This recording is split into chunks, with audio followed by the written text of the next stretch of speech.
growth and development, which transformed everything from medicines to transport and brought prosperity across the world.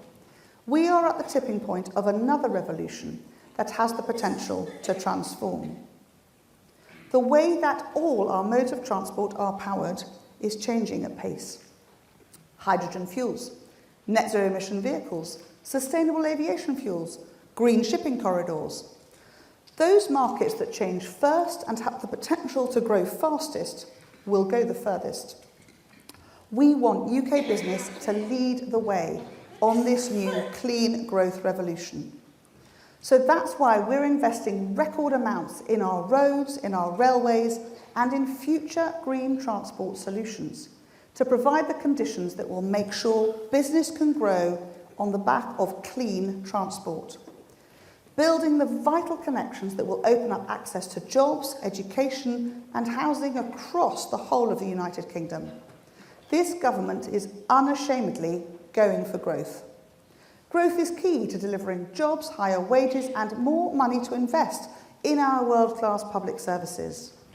And a key part of achieving that growth is keeping our promises and delivering for the people. Speaking as the Member of Parliament who has campaigned for dualling the A1, a road investment first promised in 1992, and I was elected on that promise, delivering on our promises is firmly on my mind. The A1 is just one example. The A303 is another. One of the main gateways to the southwest, it acts as a bottleneck to growth. So we are committed to getting these road solutions delivered. Delivery is the key, something my fantastic ministerial team are all focused on. Kevin Foster is taking on the challenge of modernising our railways. Catherine Fletcher will deliver the roads the Prime Minister has asked me to accelerate, which the Chancellor announced in his growth plan. Baroness Veer will work to decarbonise the aviation industry. And Lucy Fraser will be working on the future of transport, making it fit for a modern world. And our Parliamentary Private Secretaries Marco Longhi, Auntie Brown and Damien Moore in the Whip's office are going to help us to stay on track. As a rural constituency MP, do you know, one of the most common issues that gets raised with me is the state of my local roads. Indeed, I became very popular overnight with many colleagues when I was given this new posting, because I think we all have constituents raising similar issues with all of us. That's why we have set aside a pothole fund to repair 10 million potholes a year.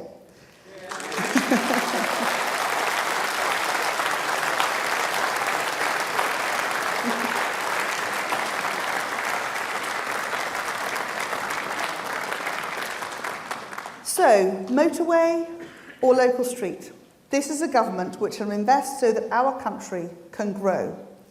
We are a team that is determined to get spades into the ground at pace.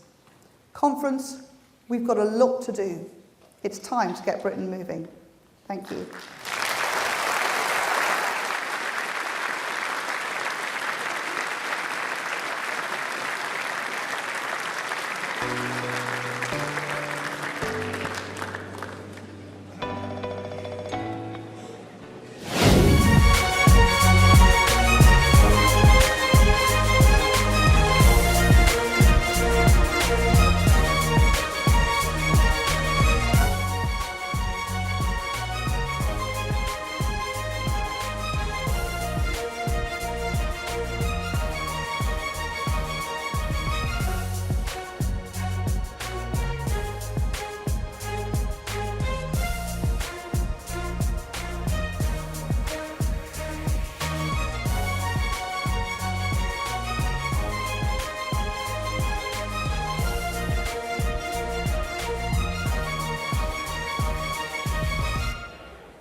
Ladies and gentlemen, please welcome the Secretary of State for Health and Social Care and Deputy Prime Minister, Therese Coffey.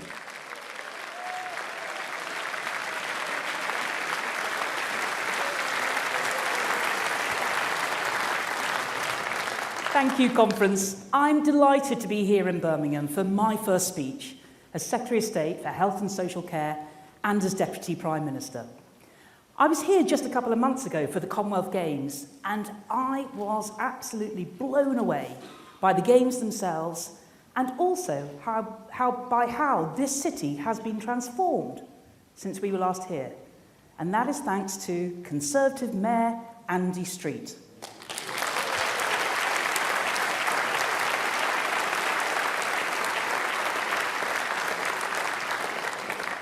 Andy has shown that being ambitious for the people and communities he represents, getting on with the job at hand and focusing on delivery is exactly what our voters want and why he was re-elected resoundingly.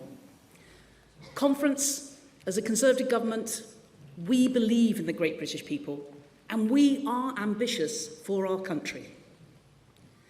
Despite severe challenges facing the global economy, in the wake of Putin's illegal invasion of Ukraine and the aftershock of COVID, now is the time we must come together to tackle the issues that we have long faced.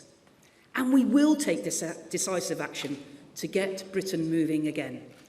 From getting Britain building, to channeling investment into local areas, to helping families get on in life. We will deliver, deliver, deliver.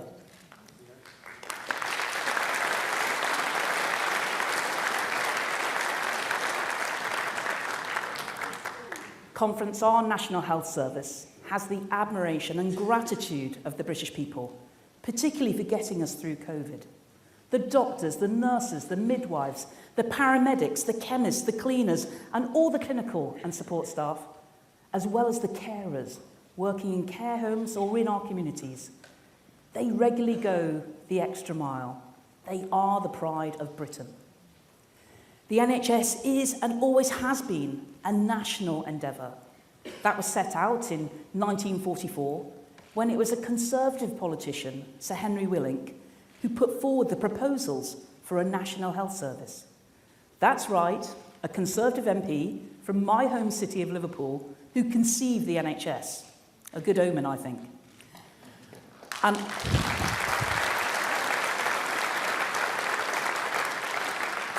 And I continue to be proud of the many doctors, nurses and dentists serving as Conservatives in Parliament, far more than we see in the Labour Party.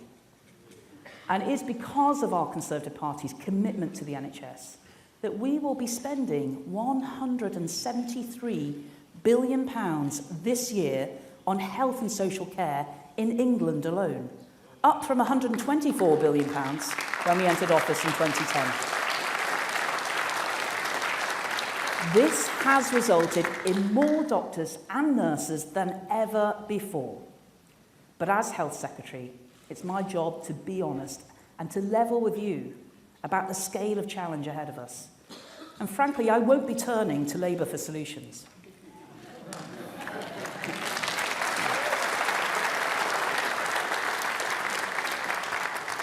If you want to see the Labour Party running the NHS, just look across the border into Wales, where around 60,000 patients are still waiting for more than 2 years for treatment, higher than last year. This isn't the time for brickbats, though. It is precisely because healthcare matters so much that we need to have an honest discussion and be prepared to hold the NHS to account, forging a partnership with them focused on delivery, not dogma. So let's be honest. While most patients receiving care in our NHS have a good experience, too many do not. Whether it's the 8 a.m. scramble to see a GP, or the long waits to get tests or treatment, or the struggle to see an NHS dentist at all. Much of this has been made worse by the pandemic, and I must level with you, backlogs are expected to rise before they fall, as more patients come forward for diagnosis and treatment. But this isn't just about COVID. There is still too much variation in patient experience. I saw that for myself this July when I went to A&E. I waited nearly 9 hours to see a doctor before being asked to return the next day for treatment. Now, I knew from previous experience that would be too late. So I took myself to a different hospital and was treated that same day. That is the sort of variation we see across the NHS, from 2 hospitals just a couple of miles apart, and it must change. That is why my first job in the department was creating our plan for patients, which puts the needs of patients front and centre.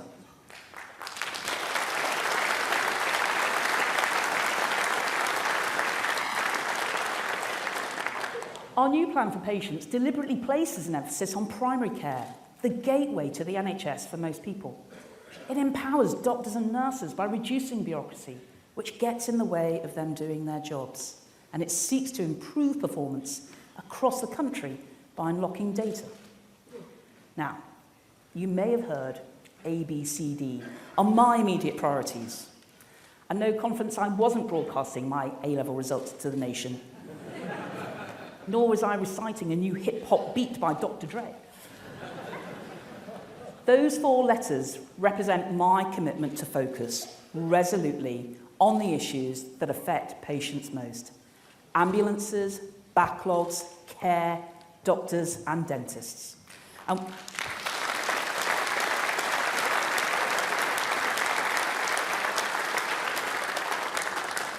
And with my excellent ministerial team, Robert Jenrick, Will Quince, Neil O'Brien, Nick Markham, and our very own in-house ministerial medic, Dr. Caroline Johnson, together we will focus on the issues that affect patients most to deliver their priorities and be their champion. Starting with A for ambulances. Access to urgent treatment can be life-saving. When people phone 999 because they think they or their loved one is having a heart attack or stroke, they want to know help will come and will come soon. Let's be clear, average waiting times are too long. So we are increasing the number of 999 call handlers, and we must also get ambulances back on the road from handovers at hospitals. So we are placing a laser-like focus on our most challenged trusts, because as we saw last winter, nearly half of all handover delays were in just 15 trusts. We also know to be able to admit more patients, we need to open up more space in hospitals.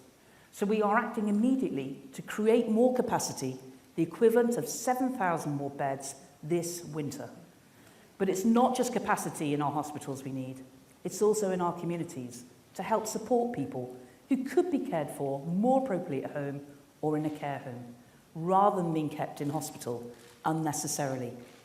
That is why the C for care is such an integral part of our plan, and why we have invested a further £500 million this winter, so local councils and the local NHS can work together to tackle delayed discharges.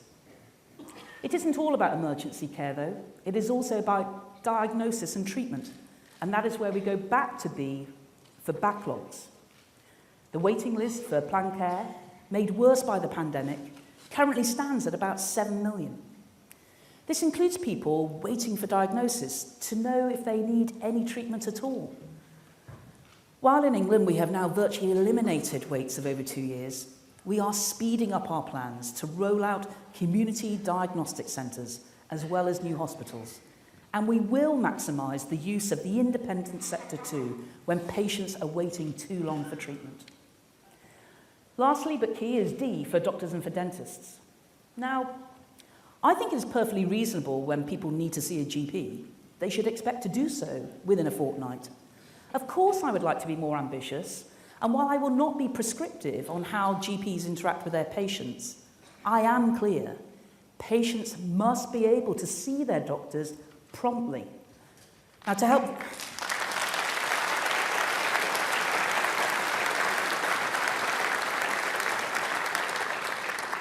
help achieve these priorities, I will publish a lot more information for patients so they can see how their local NHS is performing, including their GP practice, and on access to NHS care and treatment.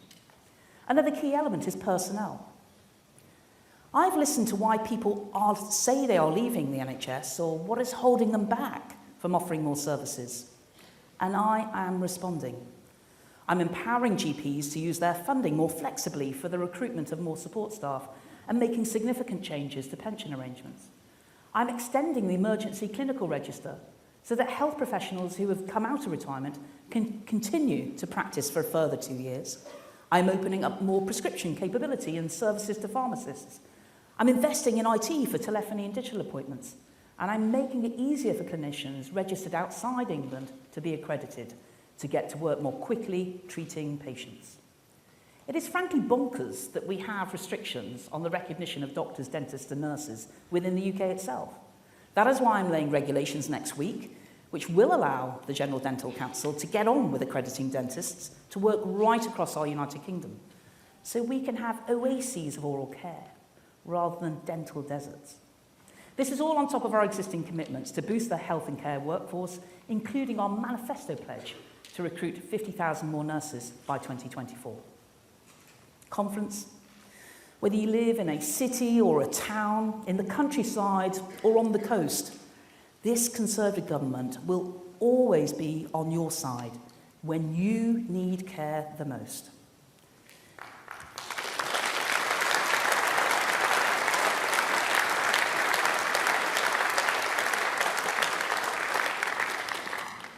Conference, this is just the start of our ambitions for health and care. Our plan informs patients and empowers them to live healthier lives, because we know prevention is better than cure.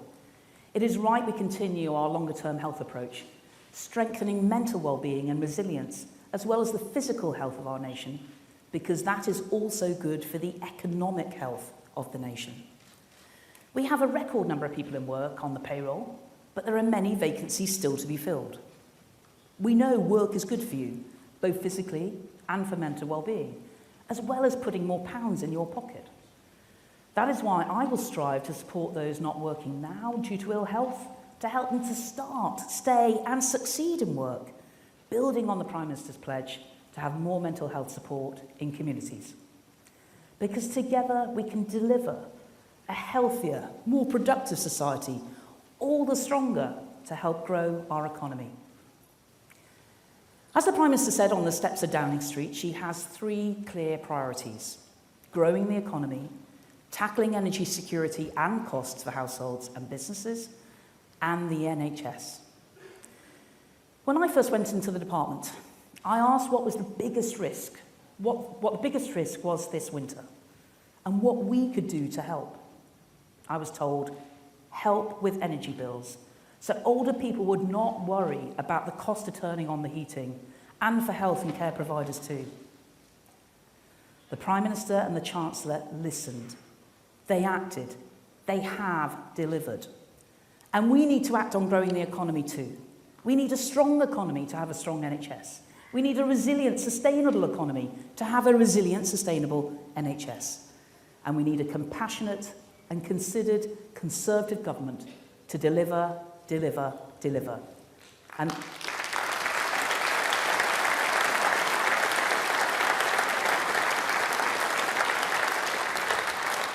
And together, Conference, that is exactly what we will do. Thank you very much. Thank you.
Well, a very good afternoon conference. How are we feeling today? Oh, come on, that was rubbish. How are we feeling today? We're enthused, we're excited. That's what I like to hear. Well, thank you for joining us for this very exciting Levelling Up panel. As the newly appointed Levelling Up Minister, this isn't just something that I am passionate about. This is something that UK government is very passionate about, with levelling up absolutely at its heart. I would never have taken on this job if I didn't think that that was the case, because levelling up is about making sure that we are spreading opportunities right across this country, so that whether you're from Bishop Auckland or whether you're from Brecon and Radnorshire, you have the best opportunities to get on in life. And I'm delighted today to be joined by a wonderful panel of excellent guests, including the Secretary of State for Scotland, Alister Jack. Give him a hand.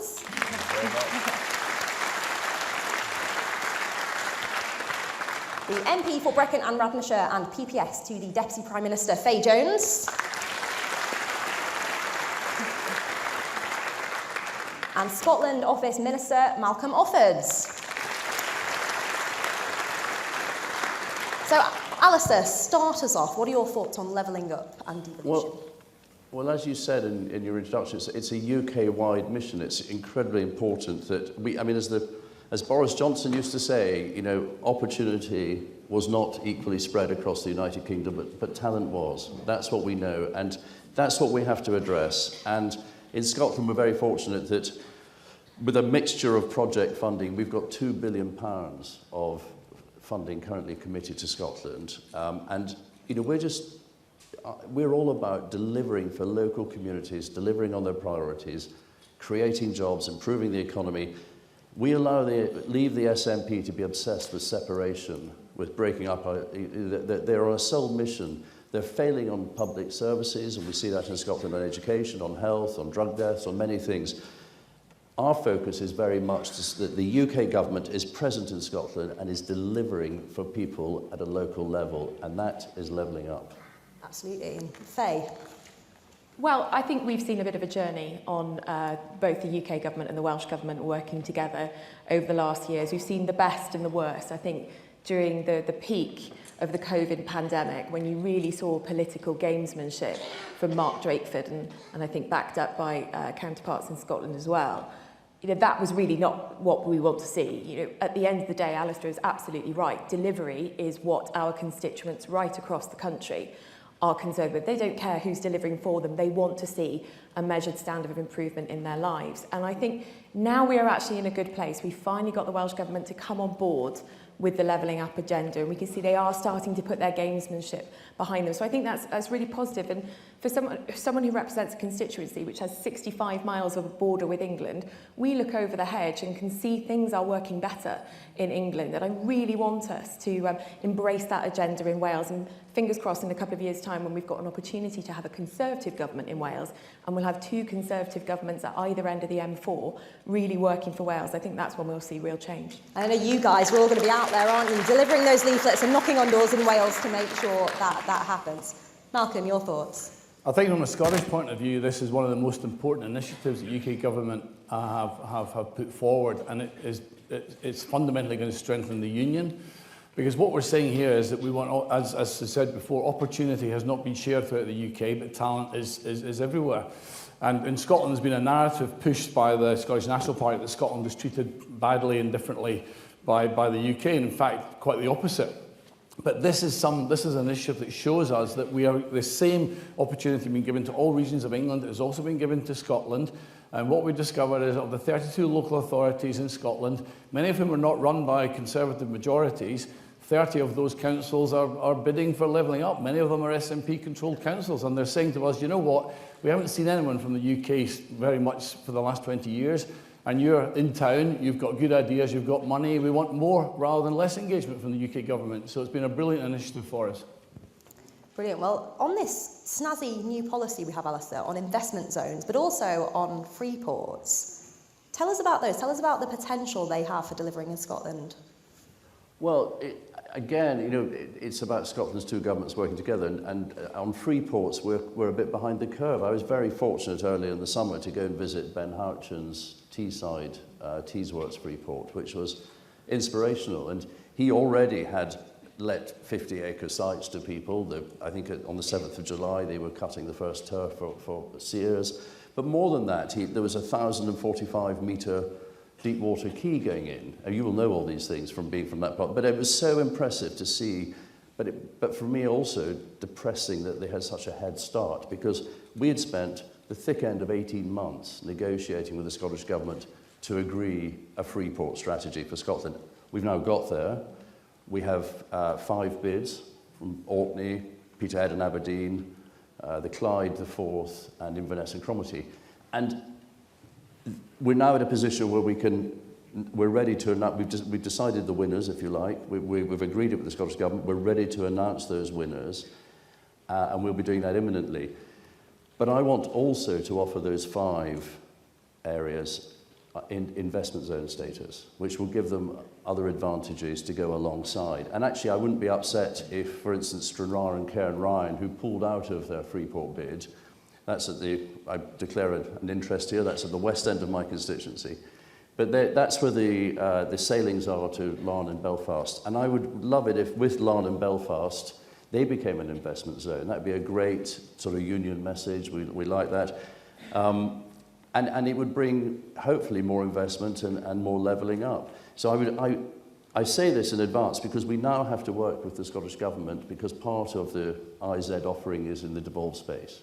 So we now have to work with the Scottish Government to get to the place where we can take the investment zone offering out into and have bidding and people bidding for it. And as I say, the 5 bidders for free ports would be a very good start, but there will be other areas that want to bid.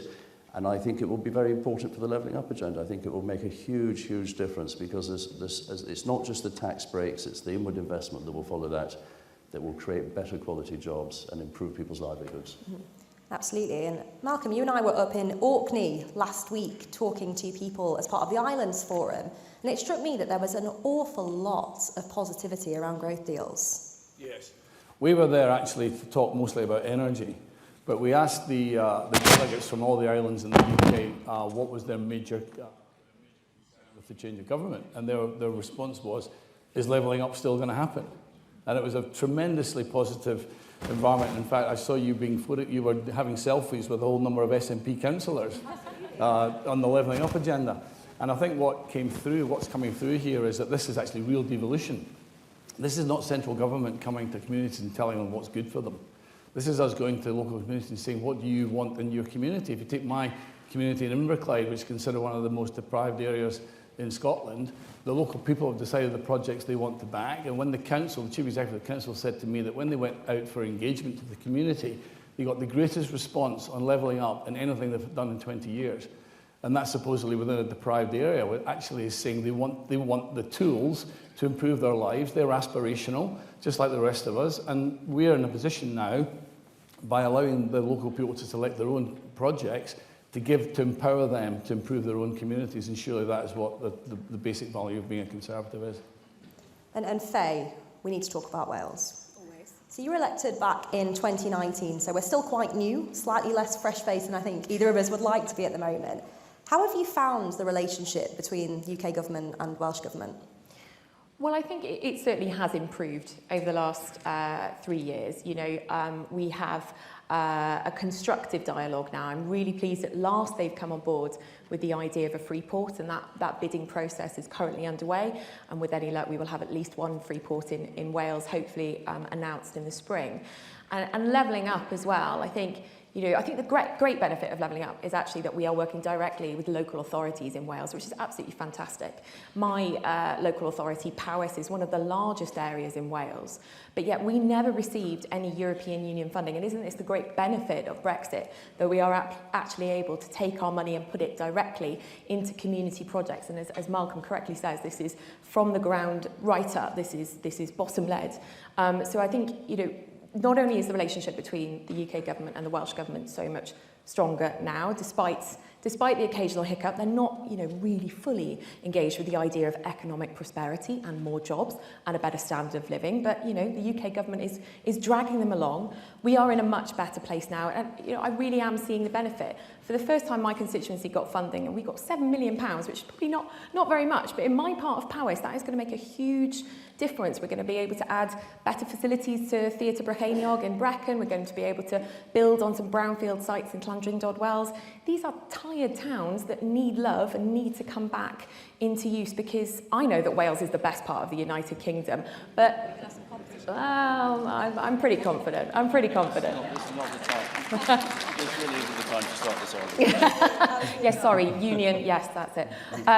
No, but parts of Wales do need a bit more love. And, we live in a very rural part of the country, which can look quite beautiful, but we mustn't forget rural problems and rural deprivation. So I'm really, really glad that the UK government has got this laser-like focus on driving up communities right across the country. Brilliant. And Alistair, we've talked about the relationship between the Welsh Assembly and the UK government. What about Scotland, with those quite intense political differences at times? Yeah, I'm not going to soft soap this. It's very difficult. I mean, I get up every day, as does Malcolm, as does the entire Scotland office, and we go to work to strengthen the United Kingdom. Okay, let's be clear about that. The Scottish government get up and go to work every day to break up the United Kingdom. I mean, that's how it is.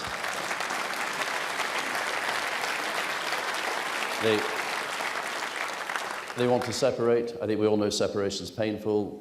It's not where we are. We believe in strengthening the United Kingdom. And we've had a breakthrough on free ports after a very long negotiation.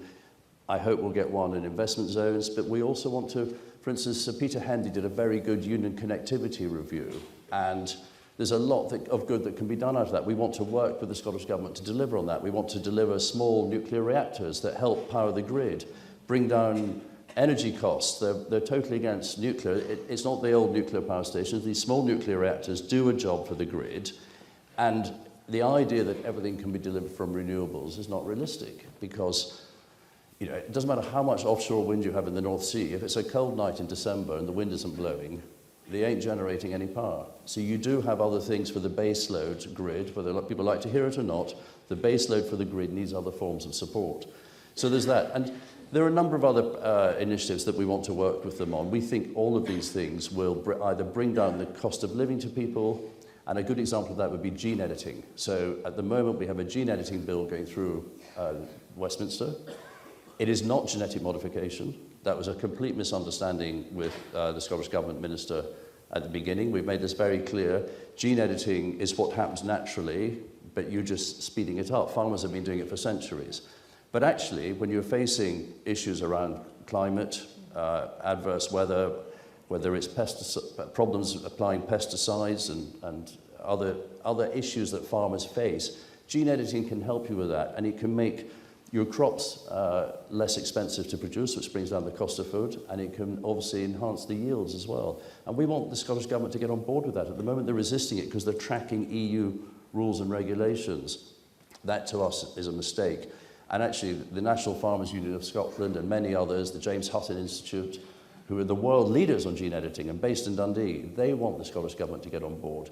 So again, it's this constantly working with them, but trying to persuade them to come on board, because these things are devolved. We have to respect that. But equally, gene editing can make a massive difference to the price of food in the shops and to the productivity of farmers. And our farmers want to be as competitive as English farmers, and we've got to back them on that. Well, Faye, I see you nodding along there. You have a huge farming community. Yes. Brecon and Radnorshire is beef and sheep farming country, and equally, we have the same blockage in the Welsh Government. They do not want to pursue gene editing legislation. And Alistair is absolutely right. This could benefit all of our farmers. This could increase our benefit to the environment, reduce our reliance on fertiliser, which is an eye-watering cost at the moment. So this is a huge win-win. And I really don't understand what the Welsh Government has against innovation, progress, better environmental delivery. And once again, you know, with my 65 miles of a border with England, we're looking across the way at farmers and an environment that are getting a helping hand from their government, and we in Wales are not getting that. We are always being held back by the Welsh Government, but this is a particularly egregious example of how they are standing in the way of farmers and farming businesses and the environment.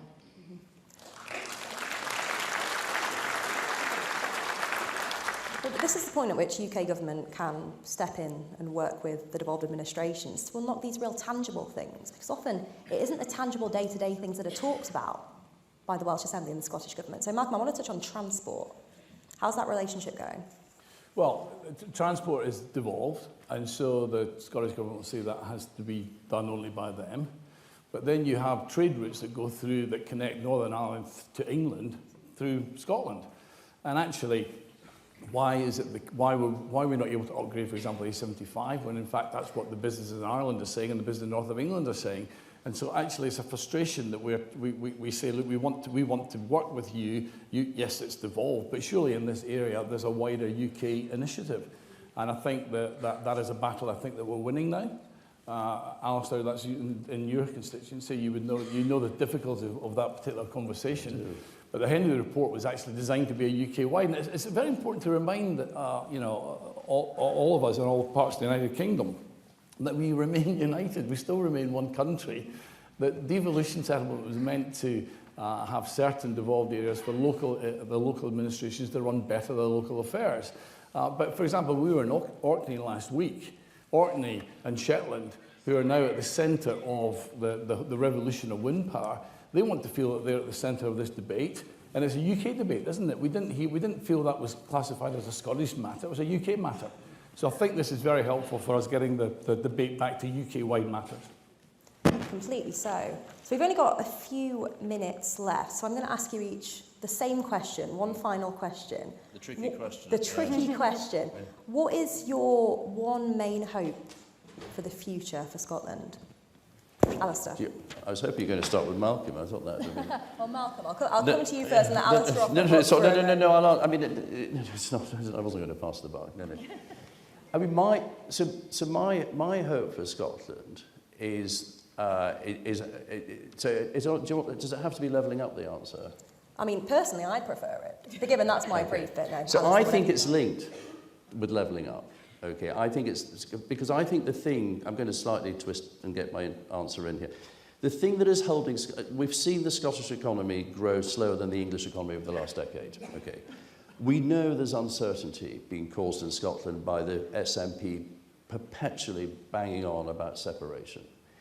And we know that creates uncertainty for business, and we also have Scotland as the highest tax part of the United Kingdom.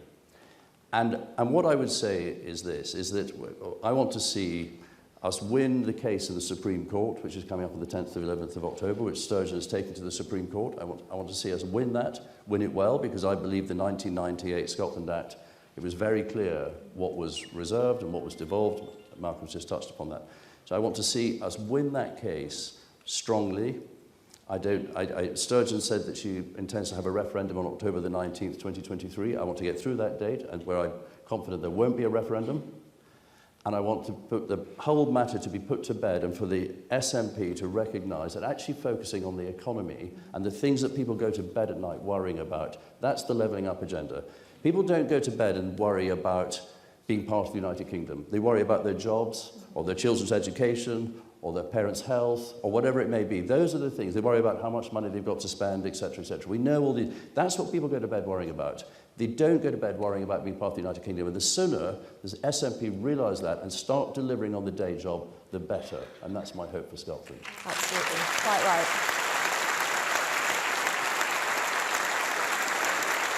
So, Malcolm, we'll stick on Scotland. We'll push for time, so I'm going to give you 30 seconds to sum up your key hope. I imagine it'll be quite similar. Well, it's very simple for me. Scotland has 8% of the population of the United Kingdom and 33% of the geography. And whatever we do, we have a solemn obligation to always punch above our weight. And we must always do therefore more than 8% whatever we do. So whether it's energy, we're producing 20% probably of UK's energy. We have 20% of food and drink exports in Scotland. We have a very strong position in financial services. We have 15% of university grants in our universities. Let's hammer home the position and allow the Scots to be proud in the Union, because they contribute, they punch above the weight, and the Scots are happiest in the Union when that is recognised.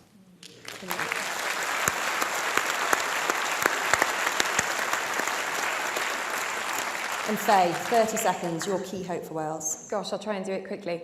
All I want for Wales is fairness. I want to be treated like every other part of the United Kingdom. To give you one example, we have 300 patients in England who have waited over 2 years for their treatment. In Wales, that's 60,000 people. It really is that bad and has been that bad. And friends, I have lived in opposition in Wales for 22 years. And so, I really feel this horrendous sense of injustice about what's going on in Wales, because they are being shortchanged by a Welsh government that only delivers on a very small amount of area for the South Wales valleys and parts of the North East. They couldn't give a monkeys about my part of mid-rural Wales. So all I want is fairness. I think the only way to deliver that is, as I say, two Conservative governments working at either end of the country to deliver for people in Wales. We've been left behind far too long. Brilliant. Well, there is a call to arms for the elections next year. Well, friends, thank you for your time and for your interest. I think we can all agree that there are huge challenges ahead, but I like to be a bit more optimistic. I like to say that there are huge opportunities ahead. The only way we're going to grasp those opportunities is making sure that the devolved administrations and the UK government are working hand in hand to deliver true levelling up for every part of this great United Kingdom. Thank you very much.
Please welcome the Secretary of State for Education, Kit Malthouse, and his ministerial team.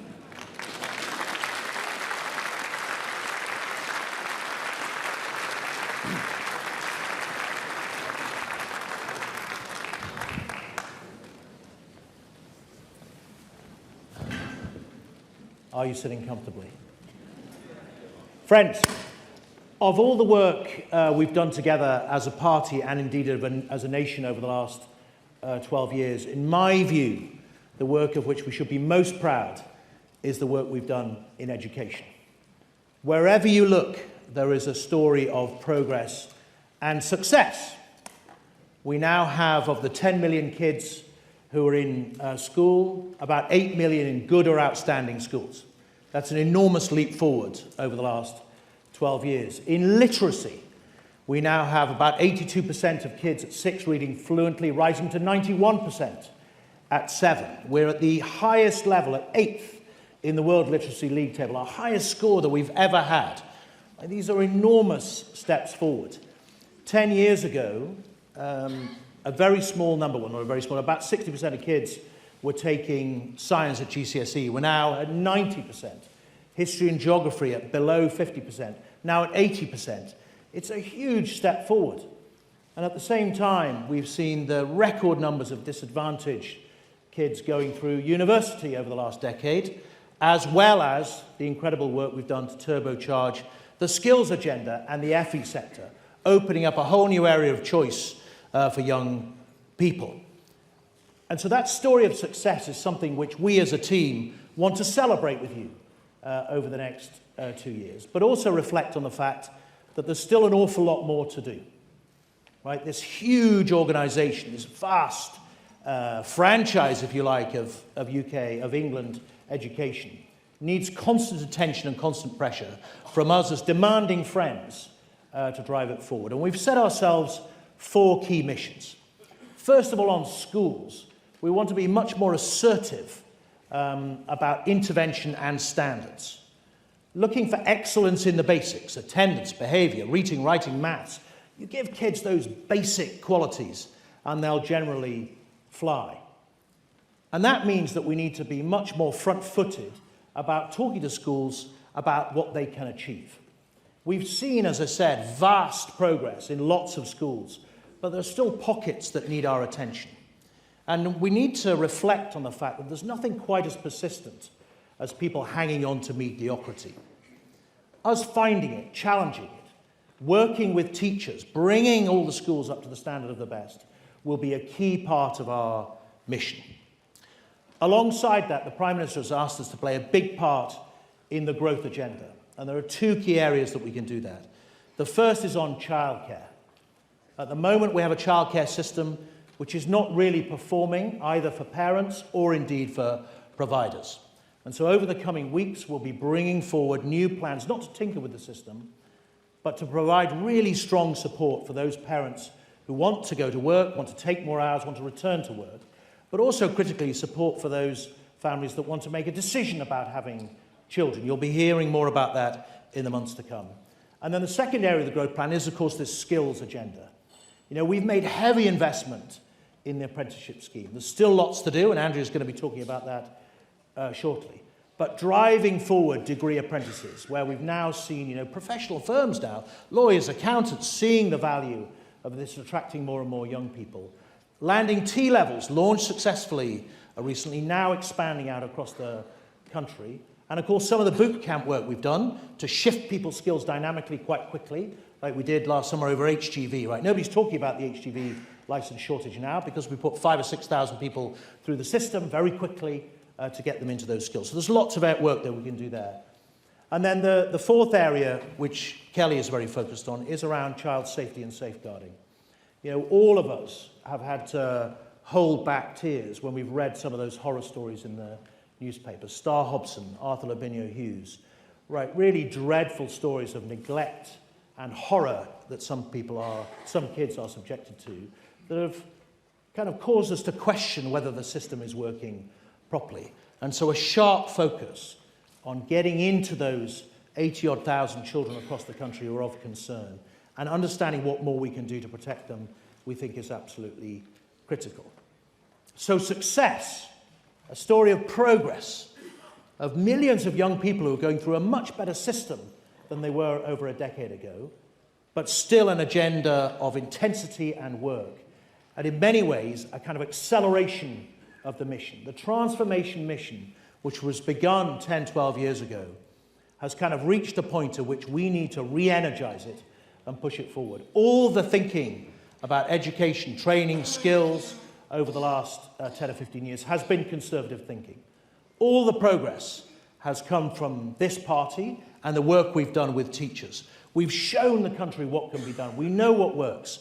Now we need to spread that to every part of the nation, so every child, everywhere, has the best that we can give them. And we'll all be dedicated to that, because at the root of everything that we do, not just in our department, but everything we do at a government, needs to be one simple question that we ask ourselves on a daily basis. And that question is, will the lives of our children be better than our lives? Whether it's housing or health, the fight against crime or the growth plan, right? They need growth, the next generation. If we can answer that question positively, then we will have done our job. And I think over the last decade, in education more than anything else, we can answer that question, will their lives be better than our lives, with an emphatic yes. So I hope those of you in the room who've been governors, who are teachers, who've worked in education with young people, I hope you're proud of that work. I certainly am.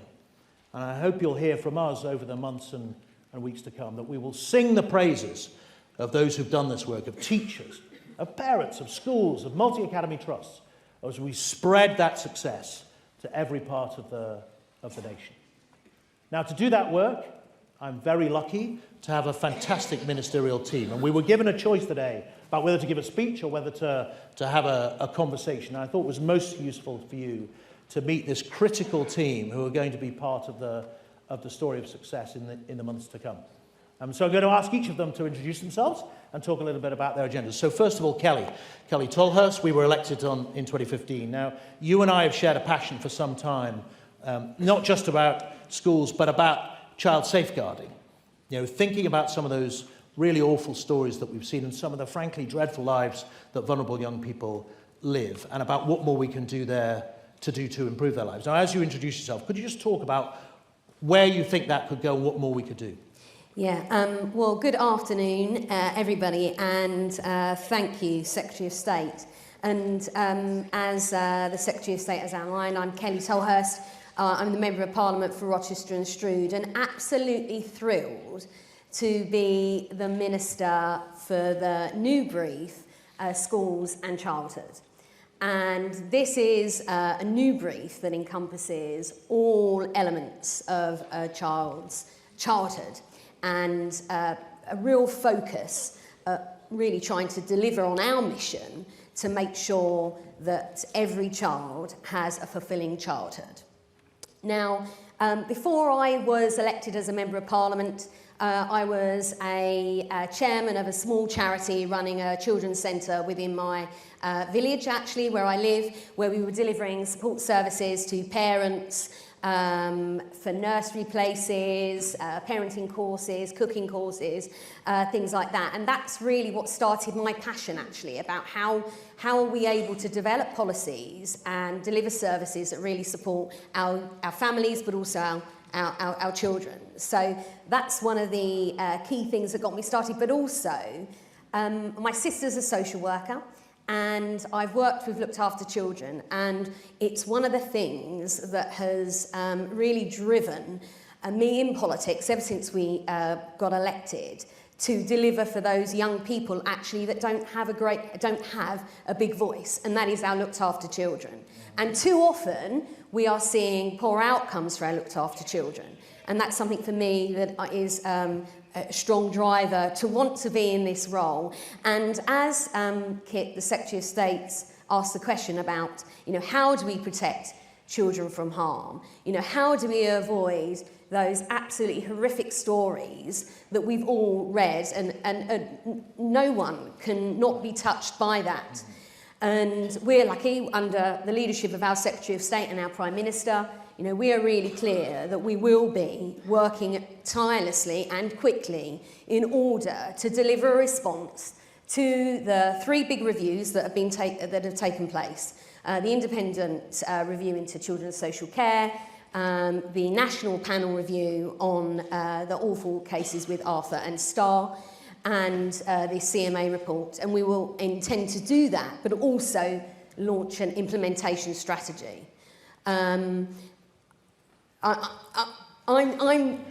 one thing that I can achieve while I'm in this role is changing outcomes for young people, particularly looked after children, or particularly those children who are living in families that do need support and who don't get access to it. And I will be working tirelessly under the leadership of our Secretary of State to achieve that. Brilliant. So a tighter, firmer safety net. Very good. Yeah, no, that's good. A tighter, firmer safety net is exactly what we want. Now, next, our newest recruit, Jonathan Gullis, known to many of you, but a former teacher. Jonathan, as you introduce yourself, do you want to talk a little bit about the work we're going to do with teachers? Obviously, critical partners in success. So many of them now doing a fantastic job out there for kids. You've lived it, you've seen it. Perhaps as you introduce yourself, you could talk a little bit about that agenda. No, thank you, Kit, and welcome everyone, and hello, conference. And I've said it so many times, and my colleagues are probably bored of it, but I'm never bored of saying it, that I was proud to spend 8.5 years as a teacher, both in London and in this great city of Birmingham.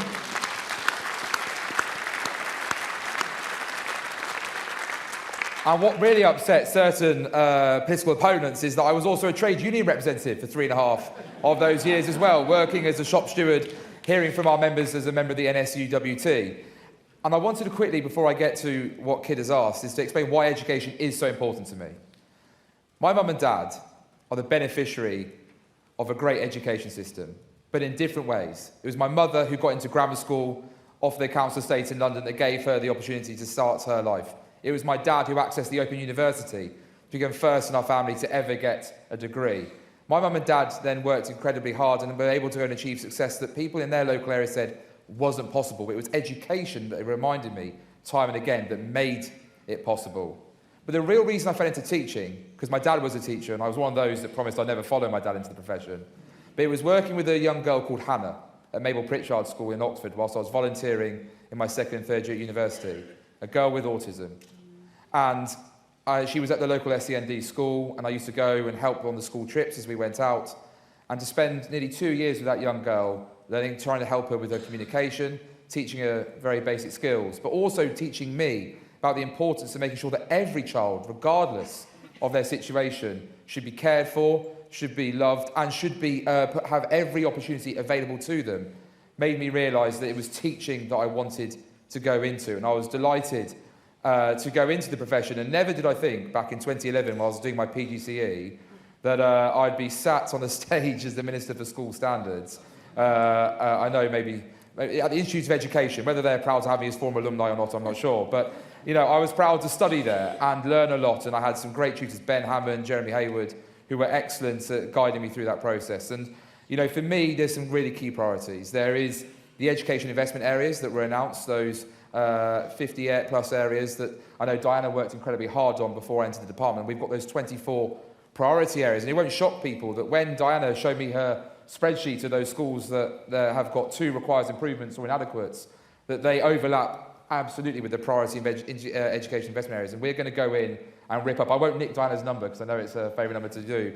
But when you hear the number of kids stuck in those schools, it's unacceptable. And we're not going to be ashamed to be interventionists to make sure those children have every opportunity, because every day in a kid's life lost is another opportunity missed. And we can't allow that to happen.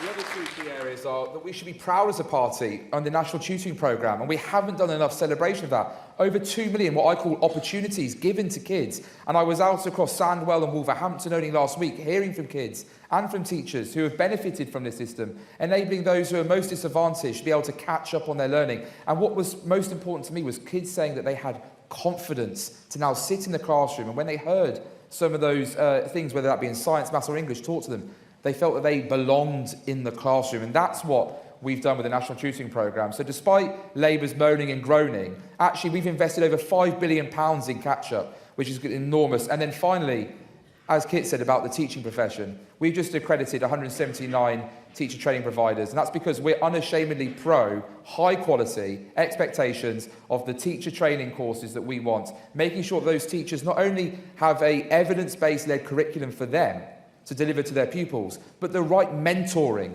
that they desperately need. Because I was blessed at Blackfen School for Girls under Pete Patterson and Lola Blatch to get some world-class mentoring that meant that I felt confident entering the workforce. But there'll be stuff that, like the Early Careers Framework now, which is a 2-year course with mentoring and mentors trained as well. We've got these MPQs. I've got 60,000 fully funded MPQs I want every teacher to sign up and take, and they've been, again, robustly looked at, evidence-based and evidence-led, to make sure that we have teachers delivering in the classroom what we know works, rather than what pedagogy that some in the past want to live on, this idea that will deliver, even though it continues to fail too many children in our classroom. My role, as Kit said, is to champion teachers. I'll be unashamedly doing that, but I'll also be working with our trade unions to make sure that we are out there looking at how we can improve recruitment and retention, because we want every person to come into this workforce and realise what a great profession it is. Well done. Very good.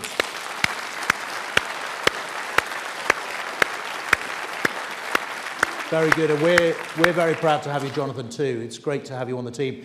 A longest-standing member of the team, Diana Barron, who's been a member in the department for a bit now, but very focused, as Jonathan said, on this issue of kids in 2RI schools. A falling number, but one that we need to accelerate. Please give us your take on that number. So lovely to be here with you all, and as I have the enormous privilege of being the Education Minister in the House of Lords. But as the Secretary of State said, one of the things that I'm particularly focused on is those 700,000 children who are in schools that are failing and have failed for some time. And it's a small number in the context of the whole. As the Secretary of State said, our predecessors have done an extraordinary job in turning around our education system. But if you're a child in a secondary school in Knowsley, 50% of kids in Knowsley are in failing schools. That's just not okay. So I'm relentlessly focused on trying to bring that number down in partnership with Jonathan and Kelly. And there's what we want to do, which is bring that number down radically over the next 2 years. There's how we want to do it, which is incentivising quality and educational outcomes for our children. And there's why we want to do it. And as Lord Harris, who set up Harris Academies, said, you can make a mistake with your first job, you can make a mistake with your second job, your third job, there's still a fourth job, but you only get one education. We want our children to have a great education. Very good. And then, friends, last but not least, Andrea Jenkins, who many of you will know, who's our skills minister, looking at FE and HE. Now, critical to our skills agenda, Andrea, is the participation of employers. Right? We can lead a horse to water, but we can't make it drink. As you introduce yourself, perhaps you could talk about the work you're going to do to bring more businesses in to offer apprenticeships, because we're not short of applicants. Right? Lots of young people want to do them. We now need places. Completely agree, Secretary of State. I'm very proud to be part of this whole skills agenda, because to me, we are future-proofing our economy. So I think a big focus for me is actually looking at, as you rightly said, Secretary of State, is engagement with employers, and how can we make the process easier for employers? Because especially if you're a one-man band where you wear several hats, it can't be a cumbersome process. It's got to be easy. And on top of that, though, what I'd like to focus on, what are the emerging industries? What are the skills needed for our economy of tomorrow? As a lot of people might know, I'm very pro-Brexit, and I think this is an opportunity. I want to see these homegrown skills. And so, and other things that I really want to focus on are not only is access to education. To me, for too long, the focus has always been on academia. And I think that, you know, we've got to be proud of our academia, the universities. You know, we have some of the greatest universities in this world, and part of my brief is international education. And I'll certainly be selling, you know, this across the globe. But the other aspect, I think we need to actually ensure that not only at teacher level, at parent level, throughout the education landscape, that vocational qualifications and technical qualifications are seen as equally as important. So raising that esteem, I think, is definitely going to be a focus. And another thing we should be proud of is, look, the amount of apprenticeships we've had is amazing. I was speaking to somebody who'd worked in the sector for over 30 years, and she told me that under Brown's government, she'd really tried to push him to actually mention apprenticeships once per year. And look at us where we're at now. It's amazing. We've currently got, you know, 300,000 apprenticeships on the go at the moment. But on top of that, it's the T-levels. I mean, I went to the Northwest and on T-level results day, and I wish I could bottle that energy I saw there. If students were coming up to me and saying it's changed their lives. You know, getting that work experience is a great social mobility manoeuvre. You know, not everybody, it's easy for middle-class families to actually get the work experience, get the internships in MPs' offices, but working-class backgrounds, you know, like myself, like many on this panel, it's much harder to have those opportunities. So to actually have the work experience element that apprenticeships and T-levels offer on the CV, we're really giving a better start to those young people. And finally, we've got one person clapping. Oh, thank you. And finally, Secretary of State, I'm immensely proud of what we're bringing in 2025. It's a lifelong learning entitlement. So if you think learning is not all about school leavers, and I think this is going to be so important that whatever, we're really changing the way the landscape of education is funded. And this is really going to help those people who look after loved ones, people who have been out the jobs market or was never trained before. It gives them some great opportunities and flexibility in the learning system. So I think that's an incredibly exciting place to be. Brilliant. Well, friends, the flashing number is telling me that we're out of time, but I hope that you've got a sense of the enthusiasm and commitment from the team, because as Jonathan said, we are all appraised of the fact that every day counts. Those of us who've been lucky enough to have children will know that they don't hang about. They're gone in a flash. They grow up in a blink, and that just a week, a day, a month of substandard, missed education, whether it's in college, university, or right through the school system, can have a huge impact on their life chances. We've brought about, over the last decade, enormous success, a huge leap forward. We recognise that the work we're doing is building on that success. But now we need to be impatient and demanding on behalf of all those kids that we're looking after, making sure that they get the best that they can, the best foundation they can, to build a really fantastic life for themselves in our wonderful country. Thanks very much, everybody. Thank you.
Please welcome the Lord Chancellor and Secretary of State for Justice, Brandon Lewis.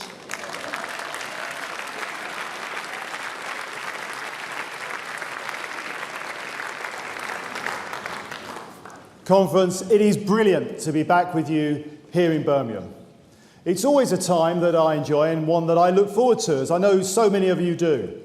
It's a time for us to come together as one Conservative family to reaffirm our common cause. And I'm joined today by my brilliant new ministerial team who are here with us as well. Rachel McLean, Mike Freer, Rob Butler, Gareth Johnson, and our PPSs, Aaron Bell and Gareth Bacon, working alongside me with our Lords Minister, Lord Bellamy. And thank you to all of them for being here and the great work they are already doing in the Ministry of Justice. Now, Conference, our party has a long and proud history. And it's a party that has had that pride around our determination to deliver freedom and opportunity.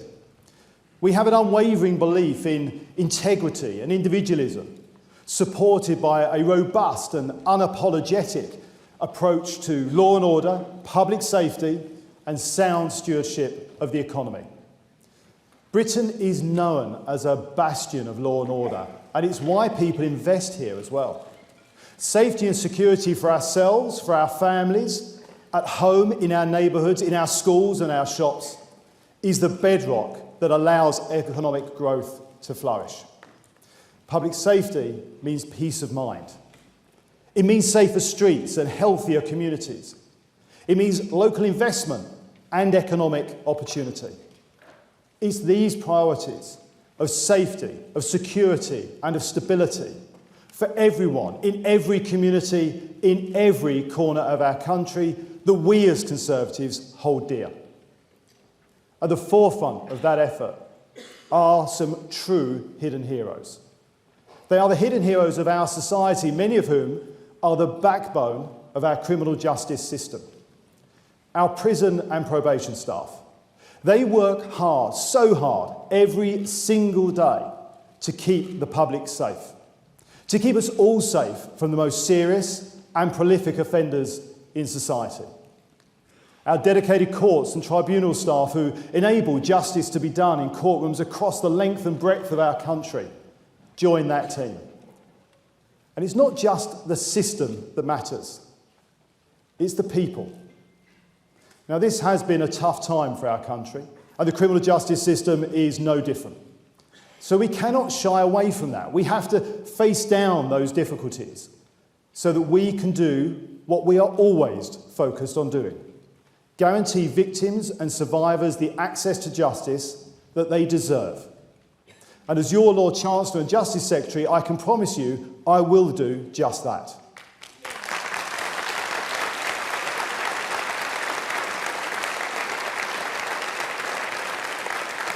Now, like many of our public services, the judicial system was hit hard by the pandemic. Our courts were closed and justice was therefore delayed and a backlog of cases built up. Now, we've got through the pandemic. Now, I'm determined that we get through those backlogs.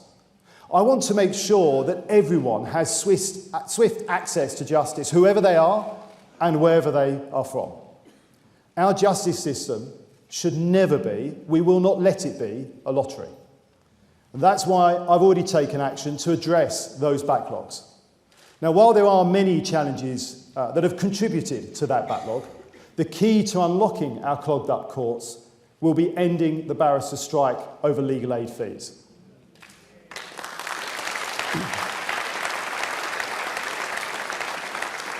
That strike action has had a devastating impact on victims, and justice has been delayed in too many cases. That's why in my first few days as Lord Chancellor, I met the Criminal Bar Association. And last week we proposed a comprehensive new package, one that I hope will bring a swift end to the strike. We have to end the revolving door of industrial action, ending a cycle of brinkmanship. We have to ensure, all of us, that we are putting the criminal justice system on a more sustainable footing for the long term. We owe that to victims. Now, that will also allow cases to be heard more quickly for the benefit of all, including victims of some of the most horrific crimes like rape and serious sexual violence. We are overhauling the way that rape and sexual abuse victims are supported through the whole criminal justice system, so that more cases can come to court and more predators are put behind bars.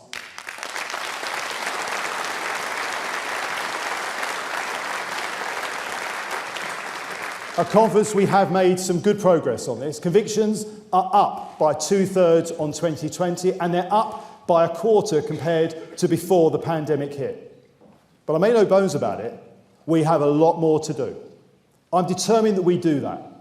And the government has set out some clear actions already for the police, prosecutors and our courts to make sure that more rapists are convicted and are put away. We have invested significantly in support for victims and survivors as well.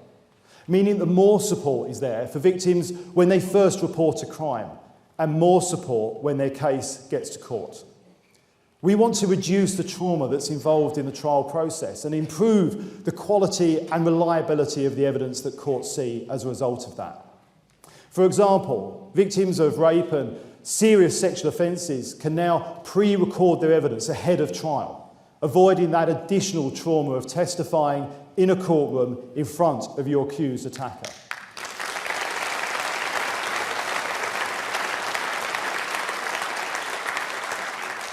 We are also piloting the use of independent advisors to guide people through what can be a very difficult and daunting process.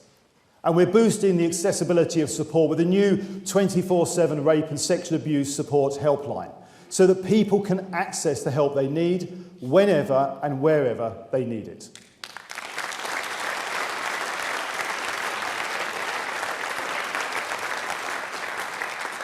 But conference, we all know that stamping out violence against women and girls does not, cannot, it must not end just at the prison gates. It cannot be right that transgender prisoners, when convicted of serious sexual offences or those who have not had reassignment surgery, are housed in a general women's estate.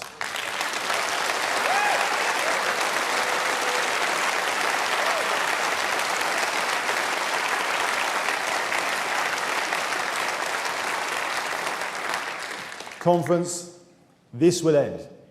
We have a duty of care to all those behind bars. One case of a sex attack or inappropriate relationship formed with a female prisoner by a transgender inmate is one too many, and we've had too many in recent years.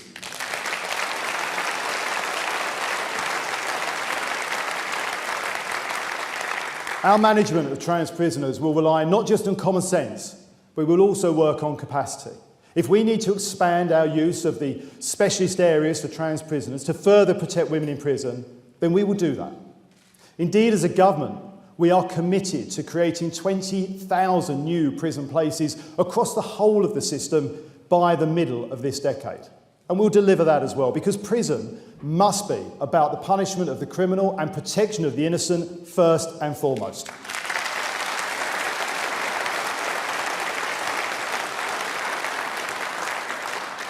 Depriving people who have broken our laws of their liberties to guarantee the rest of us our cherished freedoms is part of what prison is there for.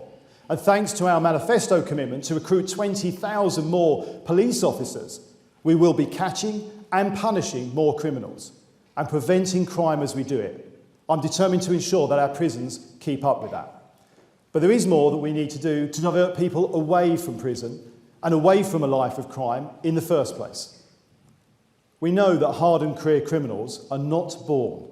Sadly, they're made.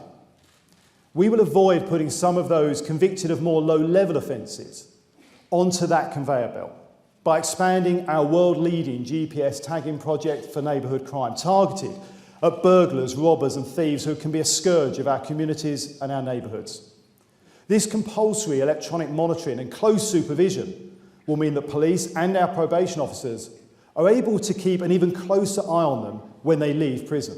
Their whereabouts will be known 24 hours a day, 7 days a week, with the ability to impose robust restrictions or, where necessary, effective house arrest.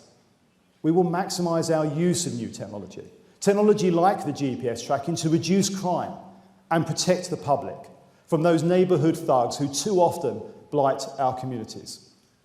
In doing so, we will reduce crime and play our part in deterring and ending reoffending for more people. These are common sense solutions to sadly all too common problems. This government will also ensure that the very worst offenders are locked up for longer. And our new prison places will be vital in helping us do just that and give a clear message to criminals in society that they will be punished, they will serve time, and our prisons will be there to house them.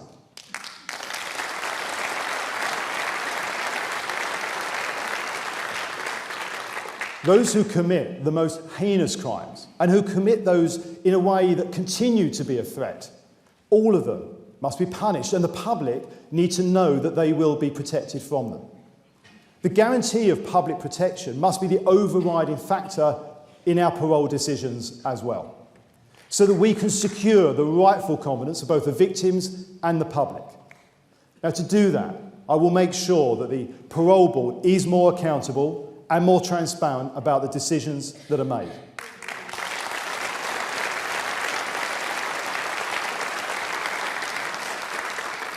Just this week, we are due to have the first ever public parole hearing after we reformed the process earlier this year. And that is a big and a good positive step forward. These reforms to the parole process will all play their part in boosting public protection and confidence, improving transparency and accountability, better supporting the victims of some of the country's most horrendous crimes. Better supporting victims and survivors must also mean reducing reoffending, more effective rehabilitation. Prisoners need to ensure that we are making sure that they appreciate the value of hard work and personal responsibility to have a chance to rebuild their lives and play their part in society when they leave prison. That means that those who have been in prison pay back into their communities and the country's coffers. It's based on the simple principle of fairness, something we can all embrace. And we will do our part. We will equip prisoners with the training and the skills they need to become active participants in the jobs market. We are and have just introduced new legislation to allow prisoners to take up apprenticeships whilst behind bars for the first time, so that those prisoners can help build communities whilst rebuilding their own lives.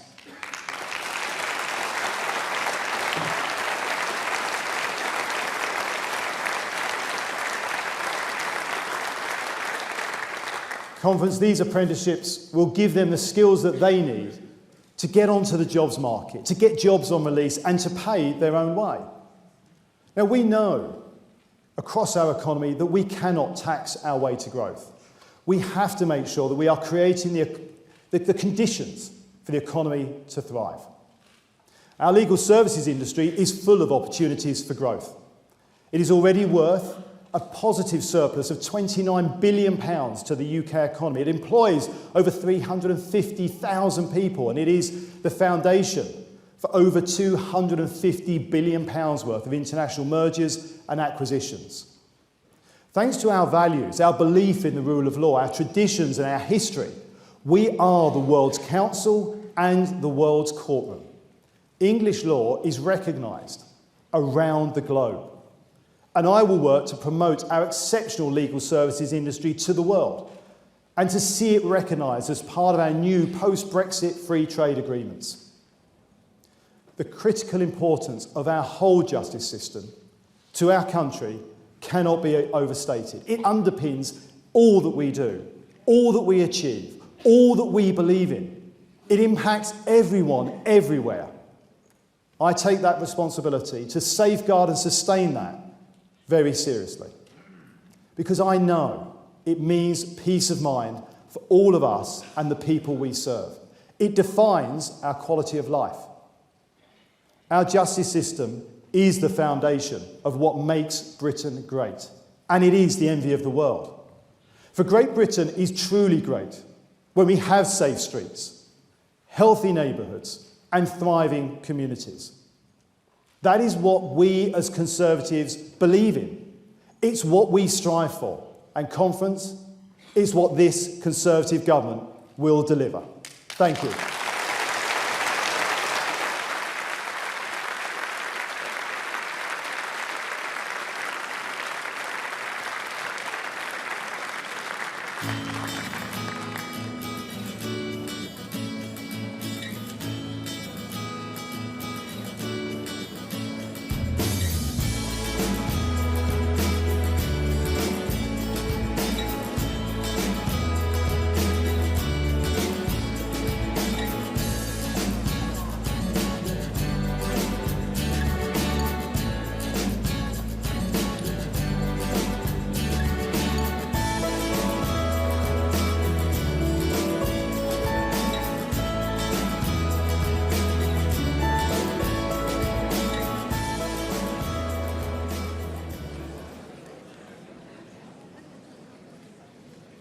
Ladies and gentlemen, please welcome the Home Secretary, Suella Braverman.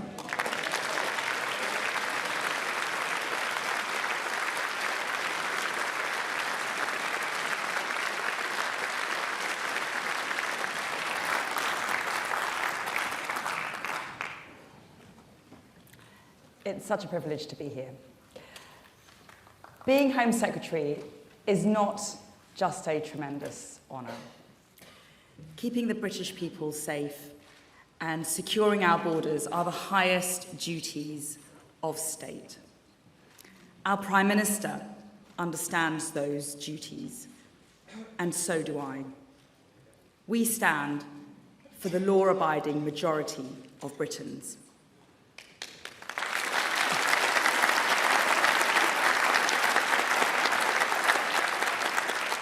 And in doing so, I draw on a long tradition of Conservative Home Secretaries who were willing to challenge failing orthodoxy. They refused to accept defeat.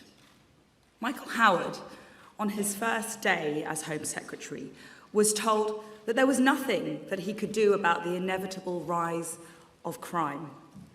He disagreed, and crime fell dramatically.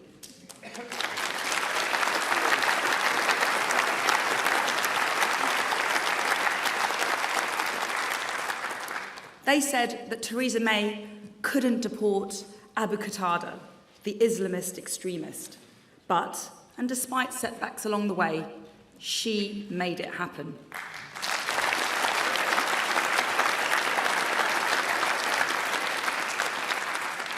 Priti Patel negotiated a groundbreaking deal with our partners in Rwanda to bring forward a new solution for the challenge of illegal migration, providing protection in Rwanda for those that need it, whilst breaking the business model of people smugglers.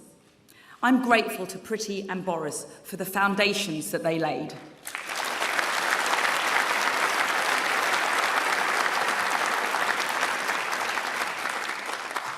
Serious violent crime has fallen, as has overall crime, excluding fraud and online theft. And we are well on the way to 20,000 additional police officers.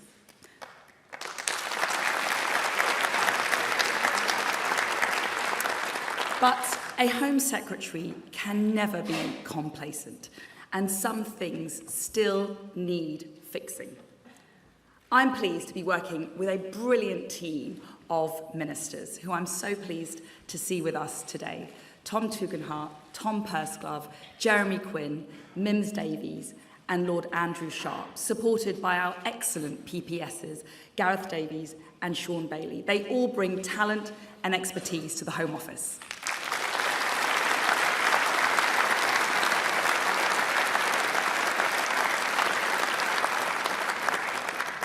Now, the Prime Minister and I want to see homicide, serious violence and neighbourhood crime fall by 20%.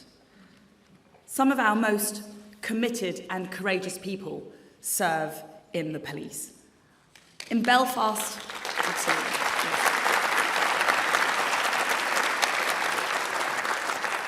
In Belfast last week, I joined police leaders to pay tribute to those officers who have died in action. Their ultimate sacrifice is one for which we owe a huge debt of gratitude.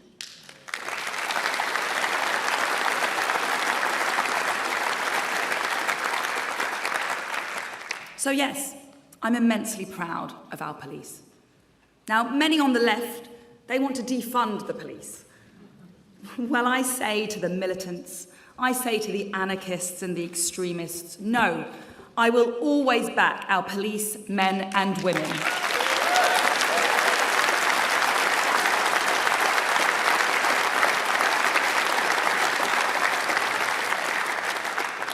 That's what being on the side of the law-abiding majority means.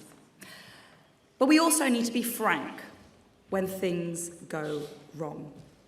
Some police officers have fallen devastatingly short of the standards expected. We need to get back to common sense policing, empowering the police to tackle the issues facing the public, not policing pronouns on Twitter or non-crime.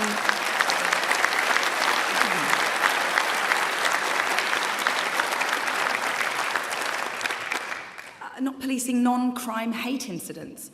That's why I'm very pleased to see that Greater Manchester Police, Hampshire, Bedfordshire, Northamptonshire and the Metropolitan Police have all promised now to visit the scene of every burglary.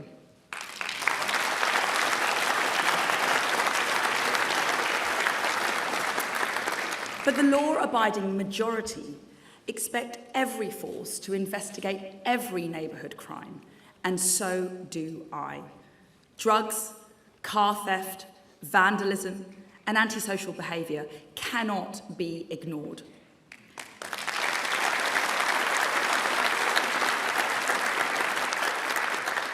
Perhaps the most unsettling and unspeakable crime of all is rape. Now, as an MP and as the Attorney General, I've already seen firsthand how the system needs to do better. I can't change things overnight, but I will not accept the status quo.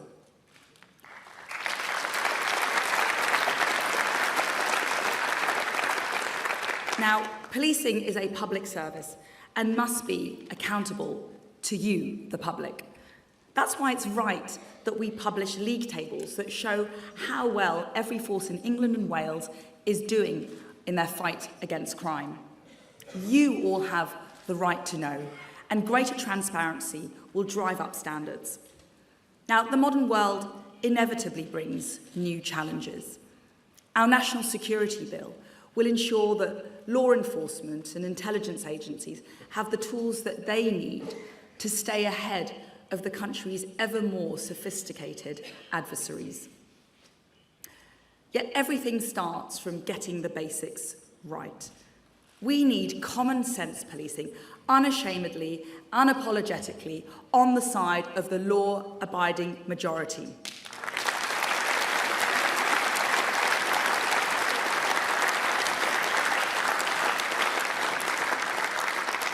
And that means that the mob needs to be stopped. The police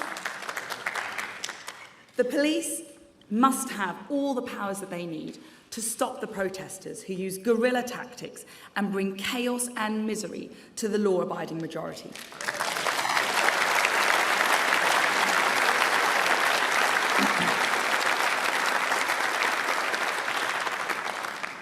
It's not a human right to vandalise property. It's not my freedom of expression to protest violently. No, you can't just start a riot or glue yourself to the roads and get away with it.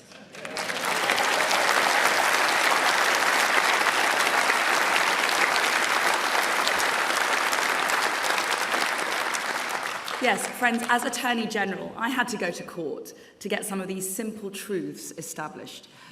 The judges agreed with me last week in the Court of Appeal in the Colston statue case. And that's why our Public Order Bill will empower our police to stop this nuisance.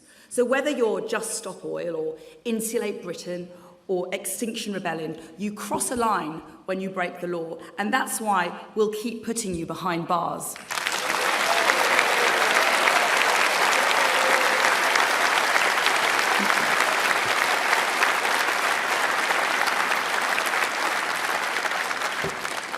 Now, it's very easy to say that the culture wars are a distraction. But make no mistake, the left are attacking our profound, elemental values, wanting to replace them with the poison of identity politics.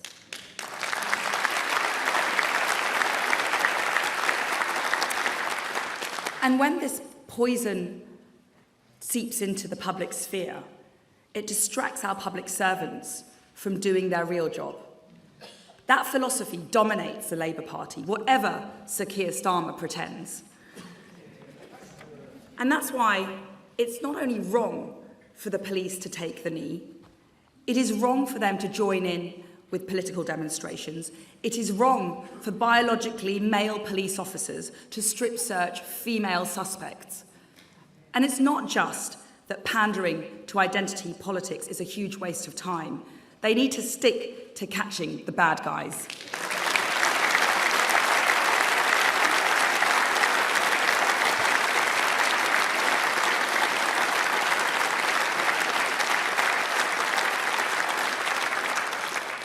Now, those who dismiss political correctness as a conservative obsession, I say this. I say visit Rochdale, visit Telford. The grooming gang scandal is a stain on this country, and it's what happens when political correctness becomes more important than criminal justice. More PCs, less PC.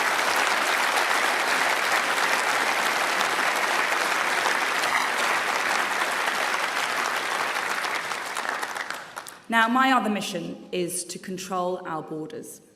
Firstly, legal migration. Now, I backed Brexit because I wanted Britain to have control over our migration and to cut overall numbers. Brexit was meant to give us a say on how we determine our own migration policy.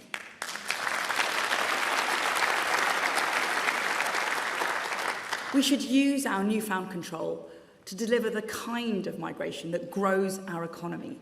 For example, that helps projects that have stalled or builds friendships and relationships with our allies. But the truth is, parts of our system aren't delivering. We need to end the abuse of the rules, and we need to cut down on those numbers that aren't meeting the needs of our economy.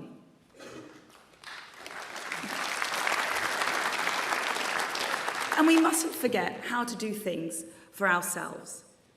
There is absolutely no reason why we can't train up enough of our own HGV drivers or butchers or fruit pickers.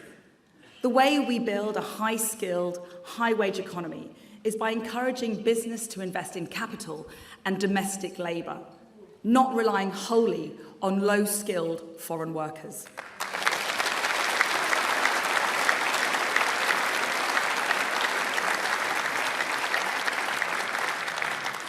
Now, this just isn't just about policy or economics for me.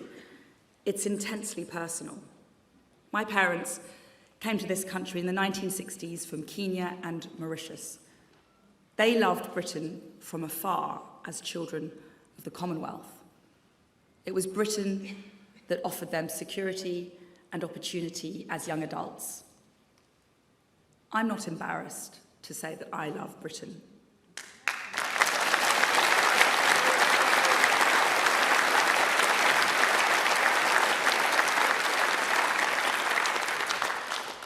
No Conservative is. It's not racist for anyone, ethnic minority or otherwise, to want to control our borders. It's not bigoted to say that we have too many asylum seekers who are abusing the system.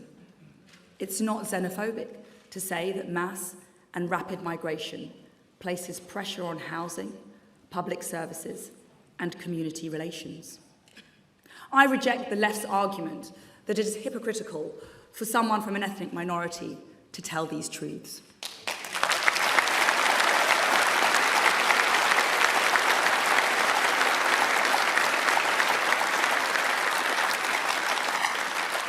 My parents came here through legal and controlled migration. They spoke the language. They threw themselves into the community. They embraced British values. When they arrived, they signed up to be part of our shared project because the United Kingdom meant something distinct. Integration was part of the quid pro quo. Now, that didn't mean abandoning their heritage, but it did mean adopting British identity, an identity of which we should all be proud.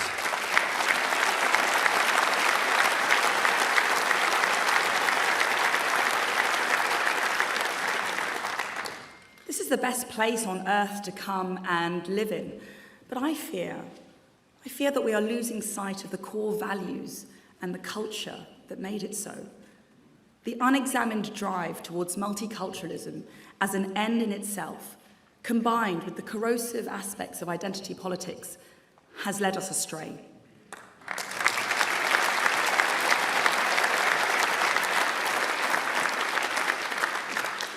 I saw this when I went to Leicester recently, a melting pot of cultures and a beacon of religious harmony. But even there, riots and civil disorder have taken place because of failures to integrate large numbers of newcomers.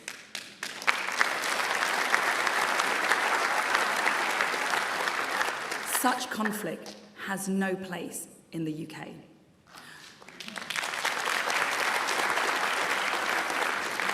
Or when we look at the Prevent scheme, we see how cultural tensions within communities are not being handled well enough.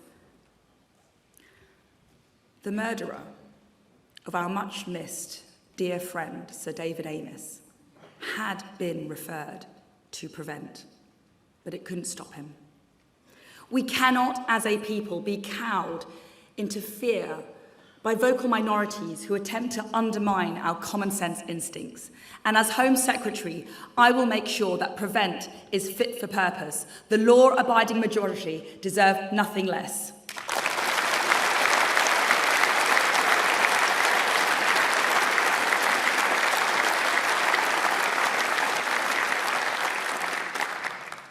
And lastly, we've got to stop the boats crossing the Channel.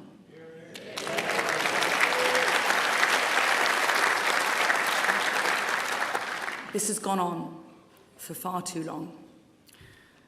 But I have to be straight with you. There are no quick fixes, and the problem is chronic. Organised criminal gangs are selling a lie to thousands of people. Many are drowning in the Channel.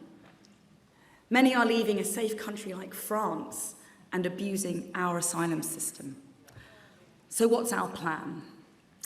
Firstly, our work with the French has prevented about half of all the crossings. Now, I know that that alone will not work, so I will work closely with the French to get more out of our partnership, both on the French coastline and further upstream against the organised criminal gangs. Secondly, we need to find a way to make the Rwanda scheme work.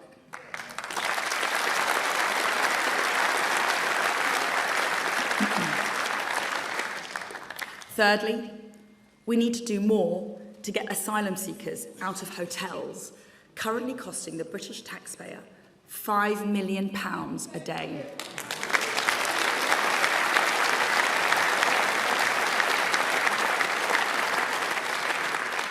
And fourth, we cannot allow a foreign court to undermine the sovereignty of our borders.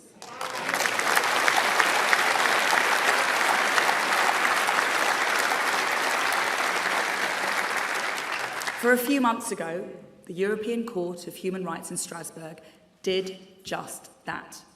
By a closed process with an unnamed judge and without any representation by the UK, a European court overrode our Supreme Court. And as a result, our first flight to Rwanda was grounded. We need to take back control.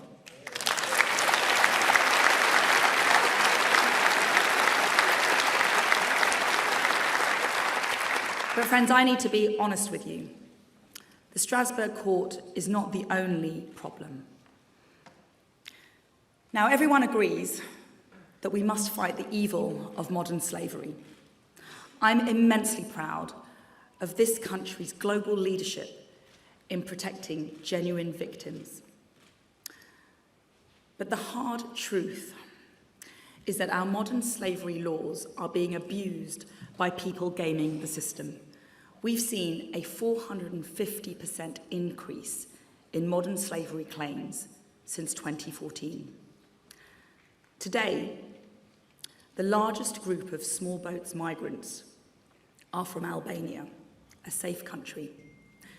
Many of them claim to be trafficked as modern slaves. That's despite them having paid thousands of pounds to come here, or having willingly taken a dangerous journey on the Channel. The truth is that many of them are not modern slaves, and their claims of being trafficked are lies. And it's not just illegal migrants. Since entering the Home Office, I have seen egregious examples of convicted paedophiles and rapists trying to game the system, making last-minute claims of modern slavery to block their removal from the country. Some have even gone on to commit further crimes in the interim. In one case, a convicted sex offender from South Africa had spent a year in prison.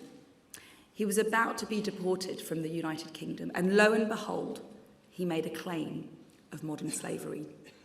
Our removal was stalled, and in this time, he went on to commit a further rape. He's now behind bars, but when he's released, well, it's all so terribly predictable. In another case, a paedophile from Pakistan received 10 years in prison, but at the end of his prison sentence, he put in a spurious claim to be a modern slave. And even when he got through that process, he made a second claim, which blocked his removal. We simply cannot go on like this.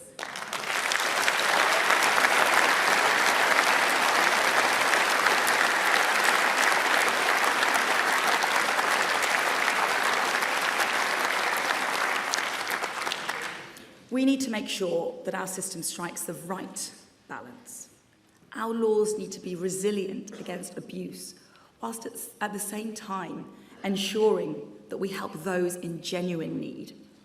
We've got a proud history of offering sanctuary to those in need, from supporting the thousands of BNOs fleeing persecution in Hong Kong, to welcoming nearly 20,000 Afghan nationals fleeing war and terror, to offering immediate refuge to thousands of Ukrainians fleeing Putin's barbarism.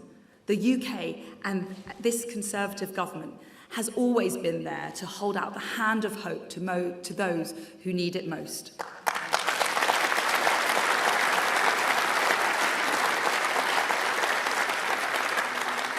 But the law simply isn't working. It isn't working in the interests of the British people or people who need our help the most. Our laws are being abused. Abused by people smugglers and criminals peddling false promises. Abused by people making multiple, meritless and last-minute claims. Abused by tactics from specialist, small boat-chasing law firms. This cannot continue.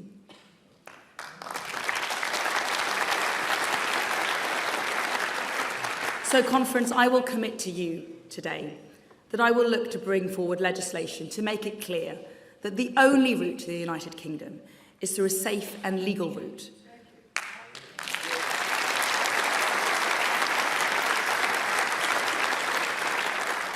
And that's so that we can help support those who need our help the most, including women and girls.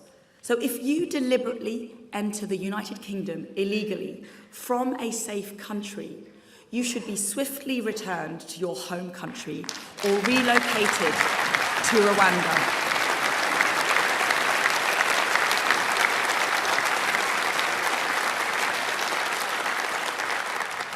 That is where your asylum claim will be considered. UK policy on illegal migration should not be derailed by abuse of our modern slavery laws, Labour's Human Rights Act, or orders of the Strasbourg Court. And we will always, of course, work within the bounds of international law, but we cannot allow this abuse of our system to continue. And of course, at the same time, we need to stamp out illegal working practices. We already have some of the toughest penalties for those not playing by our rules, but we will redouble our efforts to go after them. But I need to be straight with you, Conference. This will not be easy. I cannot promise you a solution immediately. We've all heard pledges and promises, but this problem is complex and entrenched, and there are many forces working against us. The Labour Party will try to stop this. The Lib Dem will go bananas.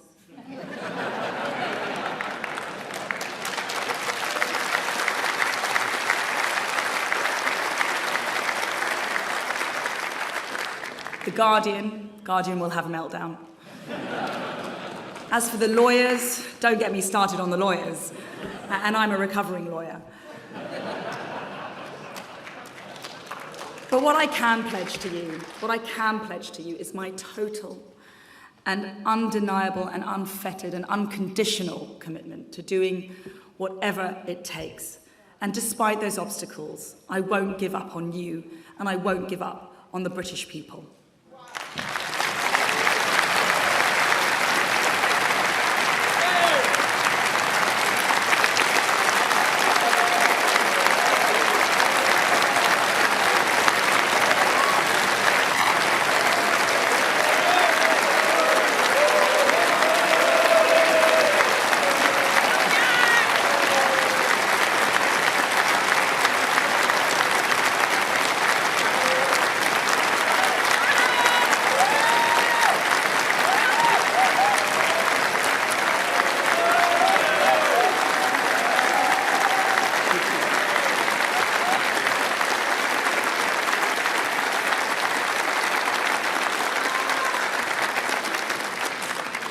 Very kind of you, I hadn't actually finished. My goodness. Now, if I don't get a standing ovation at the end, what do I make of that? Ladies and gentlemen, friends, conference, the time for words is over. Now is the time for action. It's time to put the will of the hard-working, patriotic majority at the heart of all we do. It's time for the police to stop virtue signalling and start catching robbers and burglars. It's time to tackle the small boats, no ifs, no buts. Friends, it's time for common sense. I stand ready to serve you. I stand ready to deliver. The time is ours. The time is now. Thank you, conference.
Please welcome the Foreign Secretary, James Cleverly.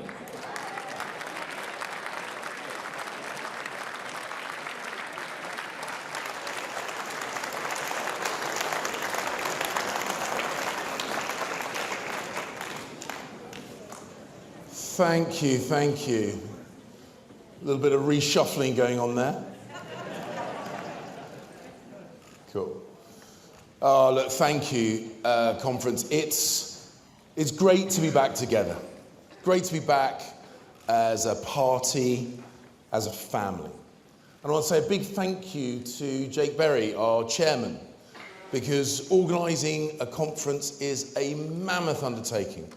And a big thank you to our staff, our volunteers, and of course a huge thank you to you, our party members.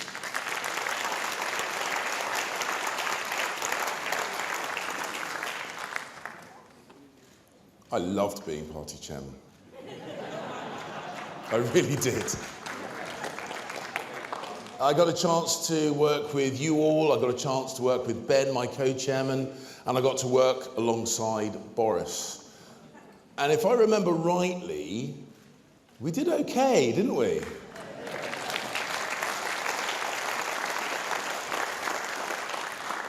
We got an 80-seat majority. We had a great team of MPs elected from all over our country, and with Boris's leadership, we delivered Brexit.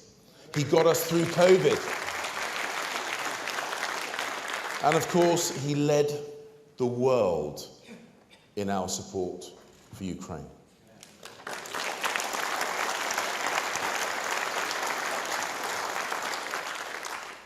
It's a legacy that he should be proud of, and I was proud to serve under him. And it's a legacy that I know Liz Truss will build upon. And I've seen her take bold action when she was Foreign Secretary. Her steadfast support for Ukraine and the way she stood up to Russia. Her passion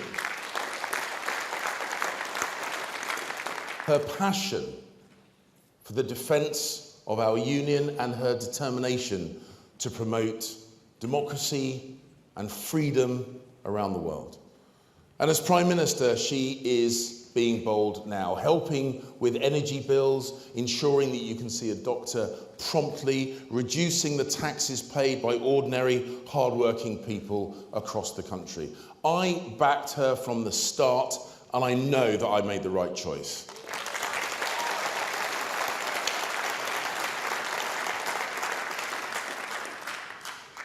I am the Foreign Secretary of the United Kingdom of Great Britain and Northern Ireland.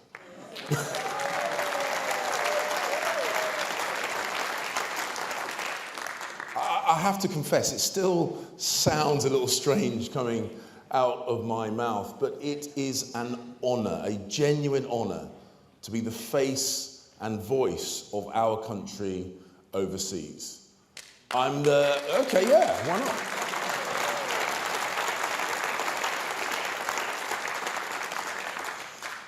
I'm the UK's sales guy.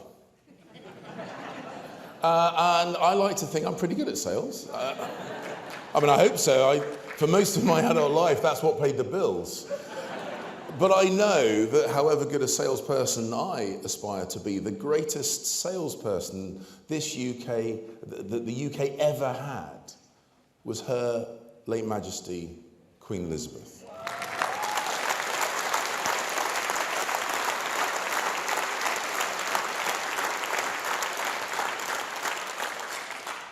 She was our greatest diplomat, our greatest advocate, our greatest champion. She genuinely was Elizabeth the Great. And I've now also had the honour of meeting King Charles. And I know he will work tirelessly to continue the work that she did and be our new great ambassador.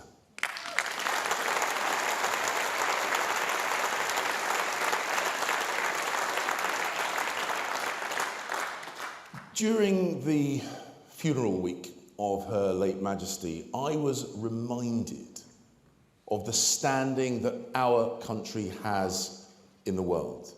And when I travel on behalf of our country, I'm lucky enough to see us, to see the UK as others see us. And I can tell you, the view of here from over there is really, really good.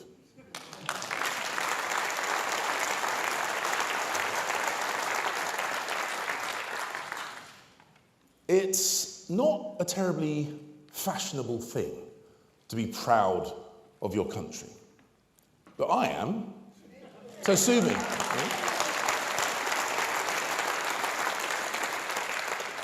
My mother chose to make this country her home. She was a young woman from Sierra Leone who adored this country then, just as I adore this country now.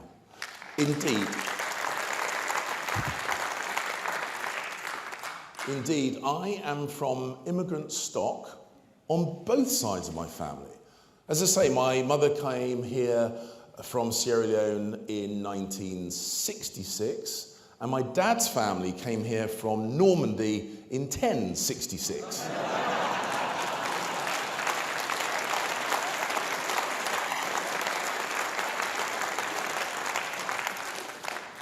Look, there will always be people that talk down our country. They will belittle our achievements. They will underestimate our standing. Those self-loathing keyboard warriors who hate our country's every success and pray for bad news. Those are the kind of people who aren't happy until they're unhappy.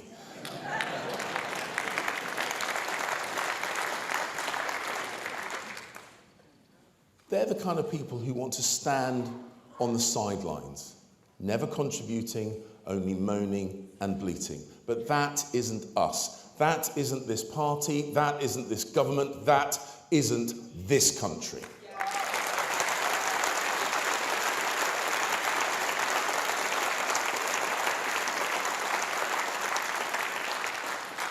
We aren't commentators watching on the sidelines saying, oh, I wouldn't have done it like that. We are players on the pitch. We make a difference. We promote our values. We compete on the world stage for the things that we know to be right.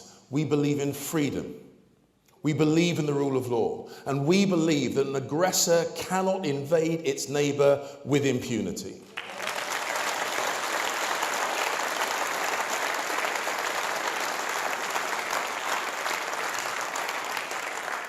And that conference is why we stand shoulder to shoulder with those brave Ukrainians defending their homeland. And Britain has to have the strategic endurance to see this through until their victory.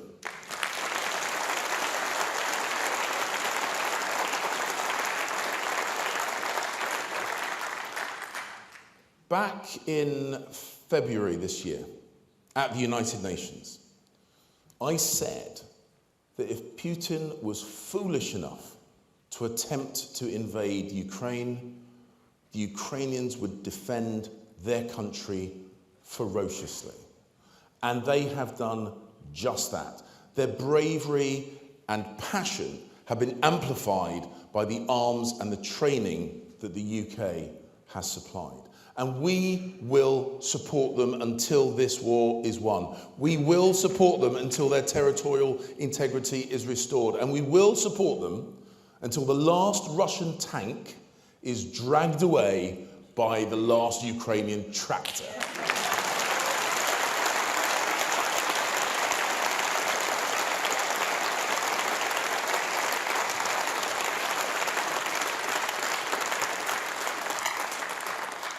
We need to have the strategic endurance to see this through to the end.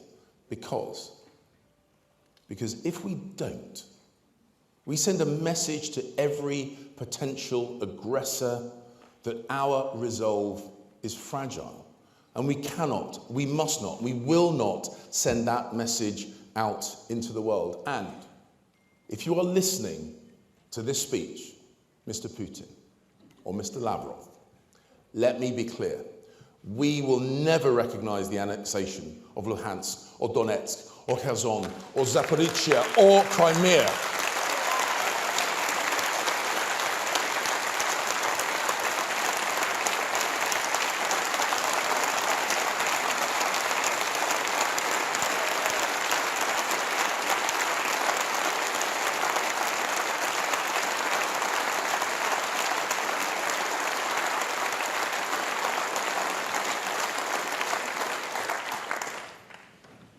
They are Ukraine. And when Ukraine has won this war, and they will, then we will support them as they rebuild their homes, rebuild their economy, and rebuild their society. We will work with our friends and allies around the world to hold the perpetrators to account, to punish those who use rape as a weapon of war, to punish those who knowingly target civilian infrastructure, and to punish those who murder women and children. And we will not do this alone.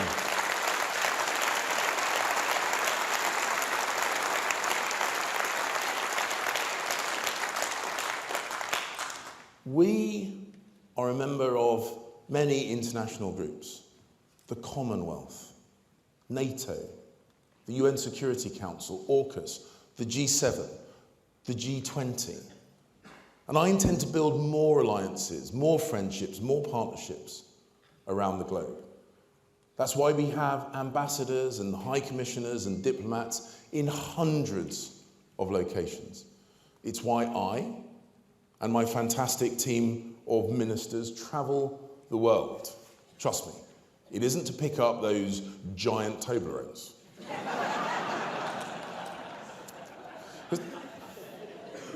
Although I do like those giant Toblerones. Look, when there is a war, our work on the international stage is visible and it's obvious.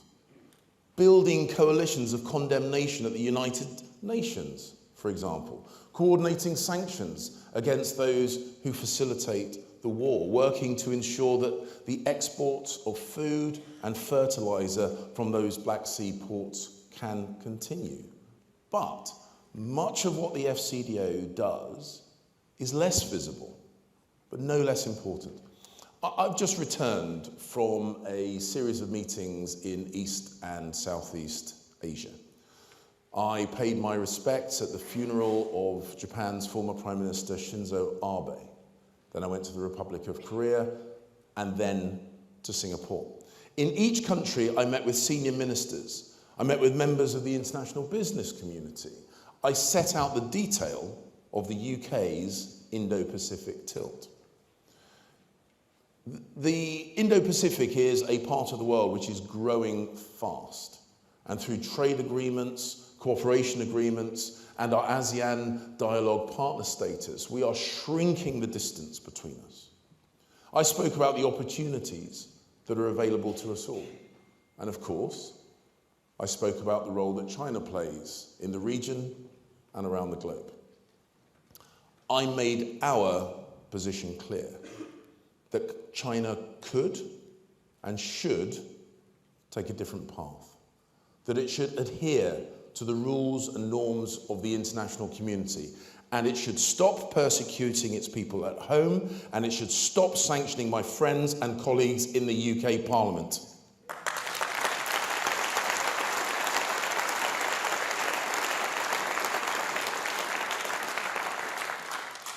And whilst I was on the other side of the world, FCDO ministers were in the USA, in European capitals, in Africa.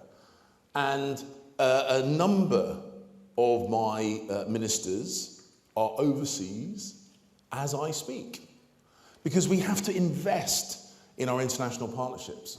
Patient but effective diplomacy. We invest time. We invest energy. And, yes, we invest money. Because that's how we generate influence on the world stage. And that's how we drive improvements in the lives of people overseas and how we improve the lives of people here in the UK. The development money that we spend, our official development assistance, or ODA, it helps women and children who have been brutalised by conflict. It helps prevent starvation.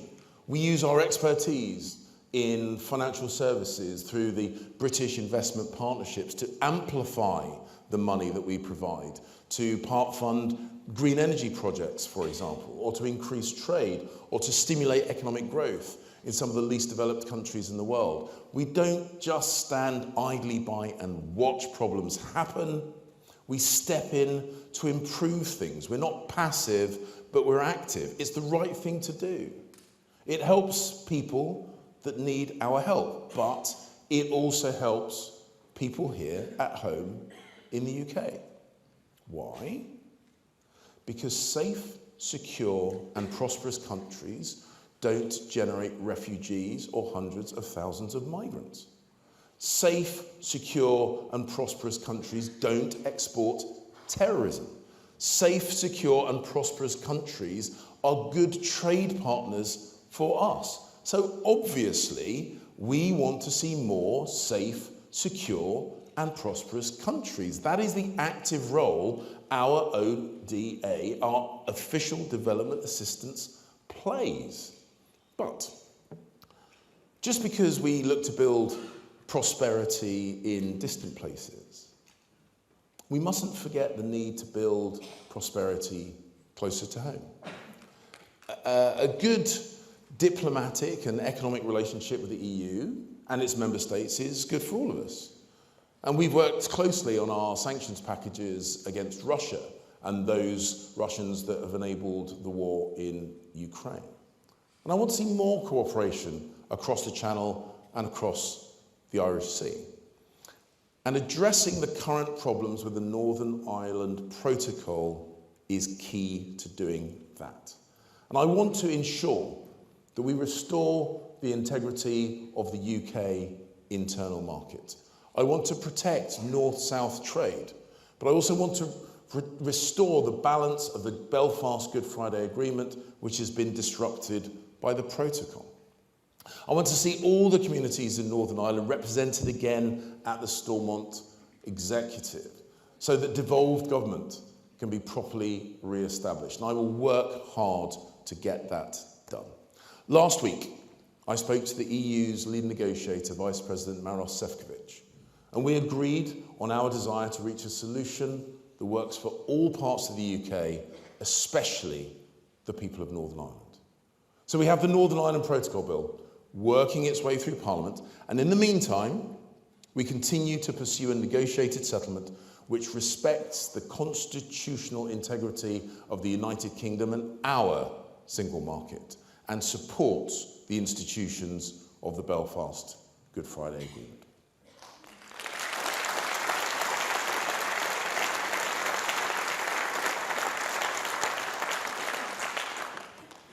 As I've discussed,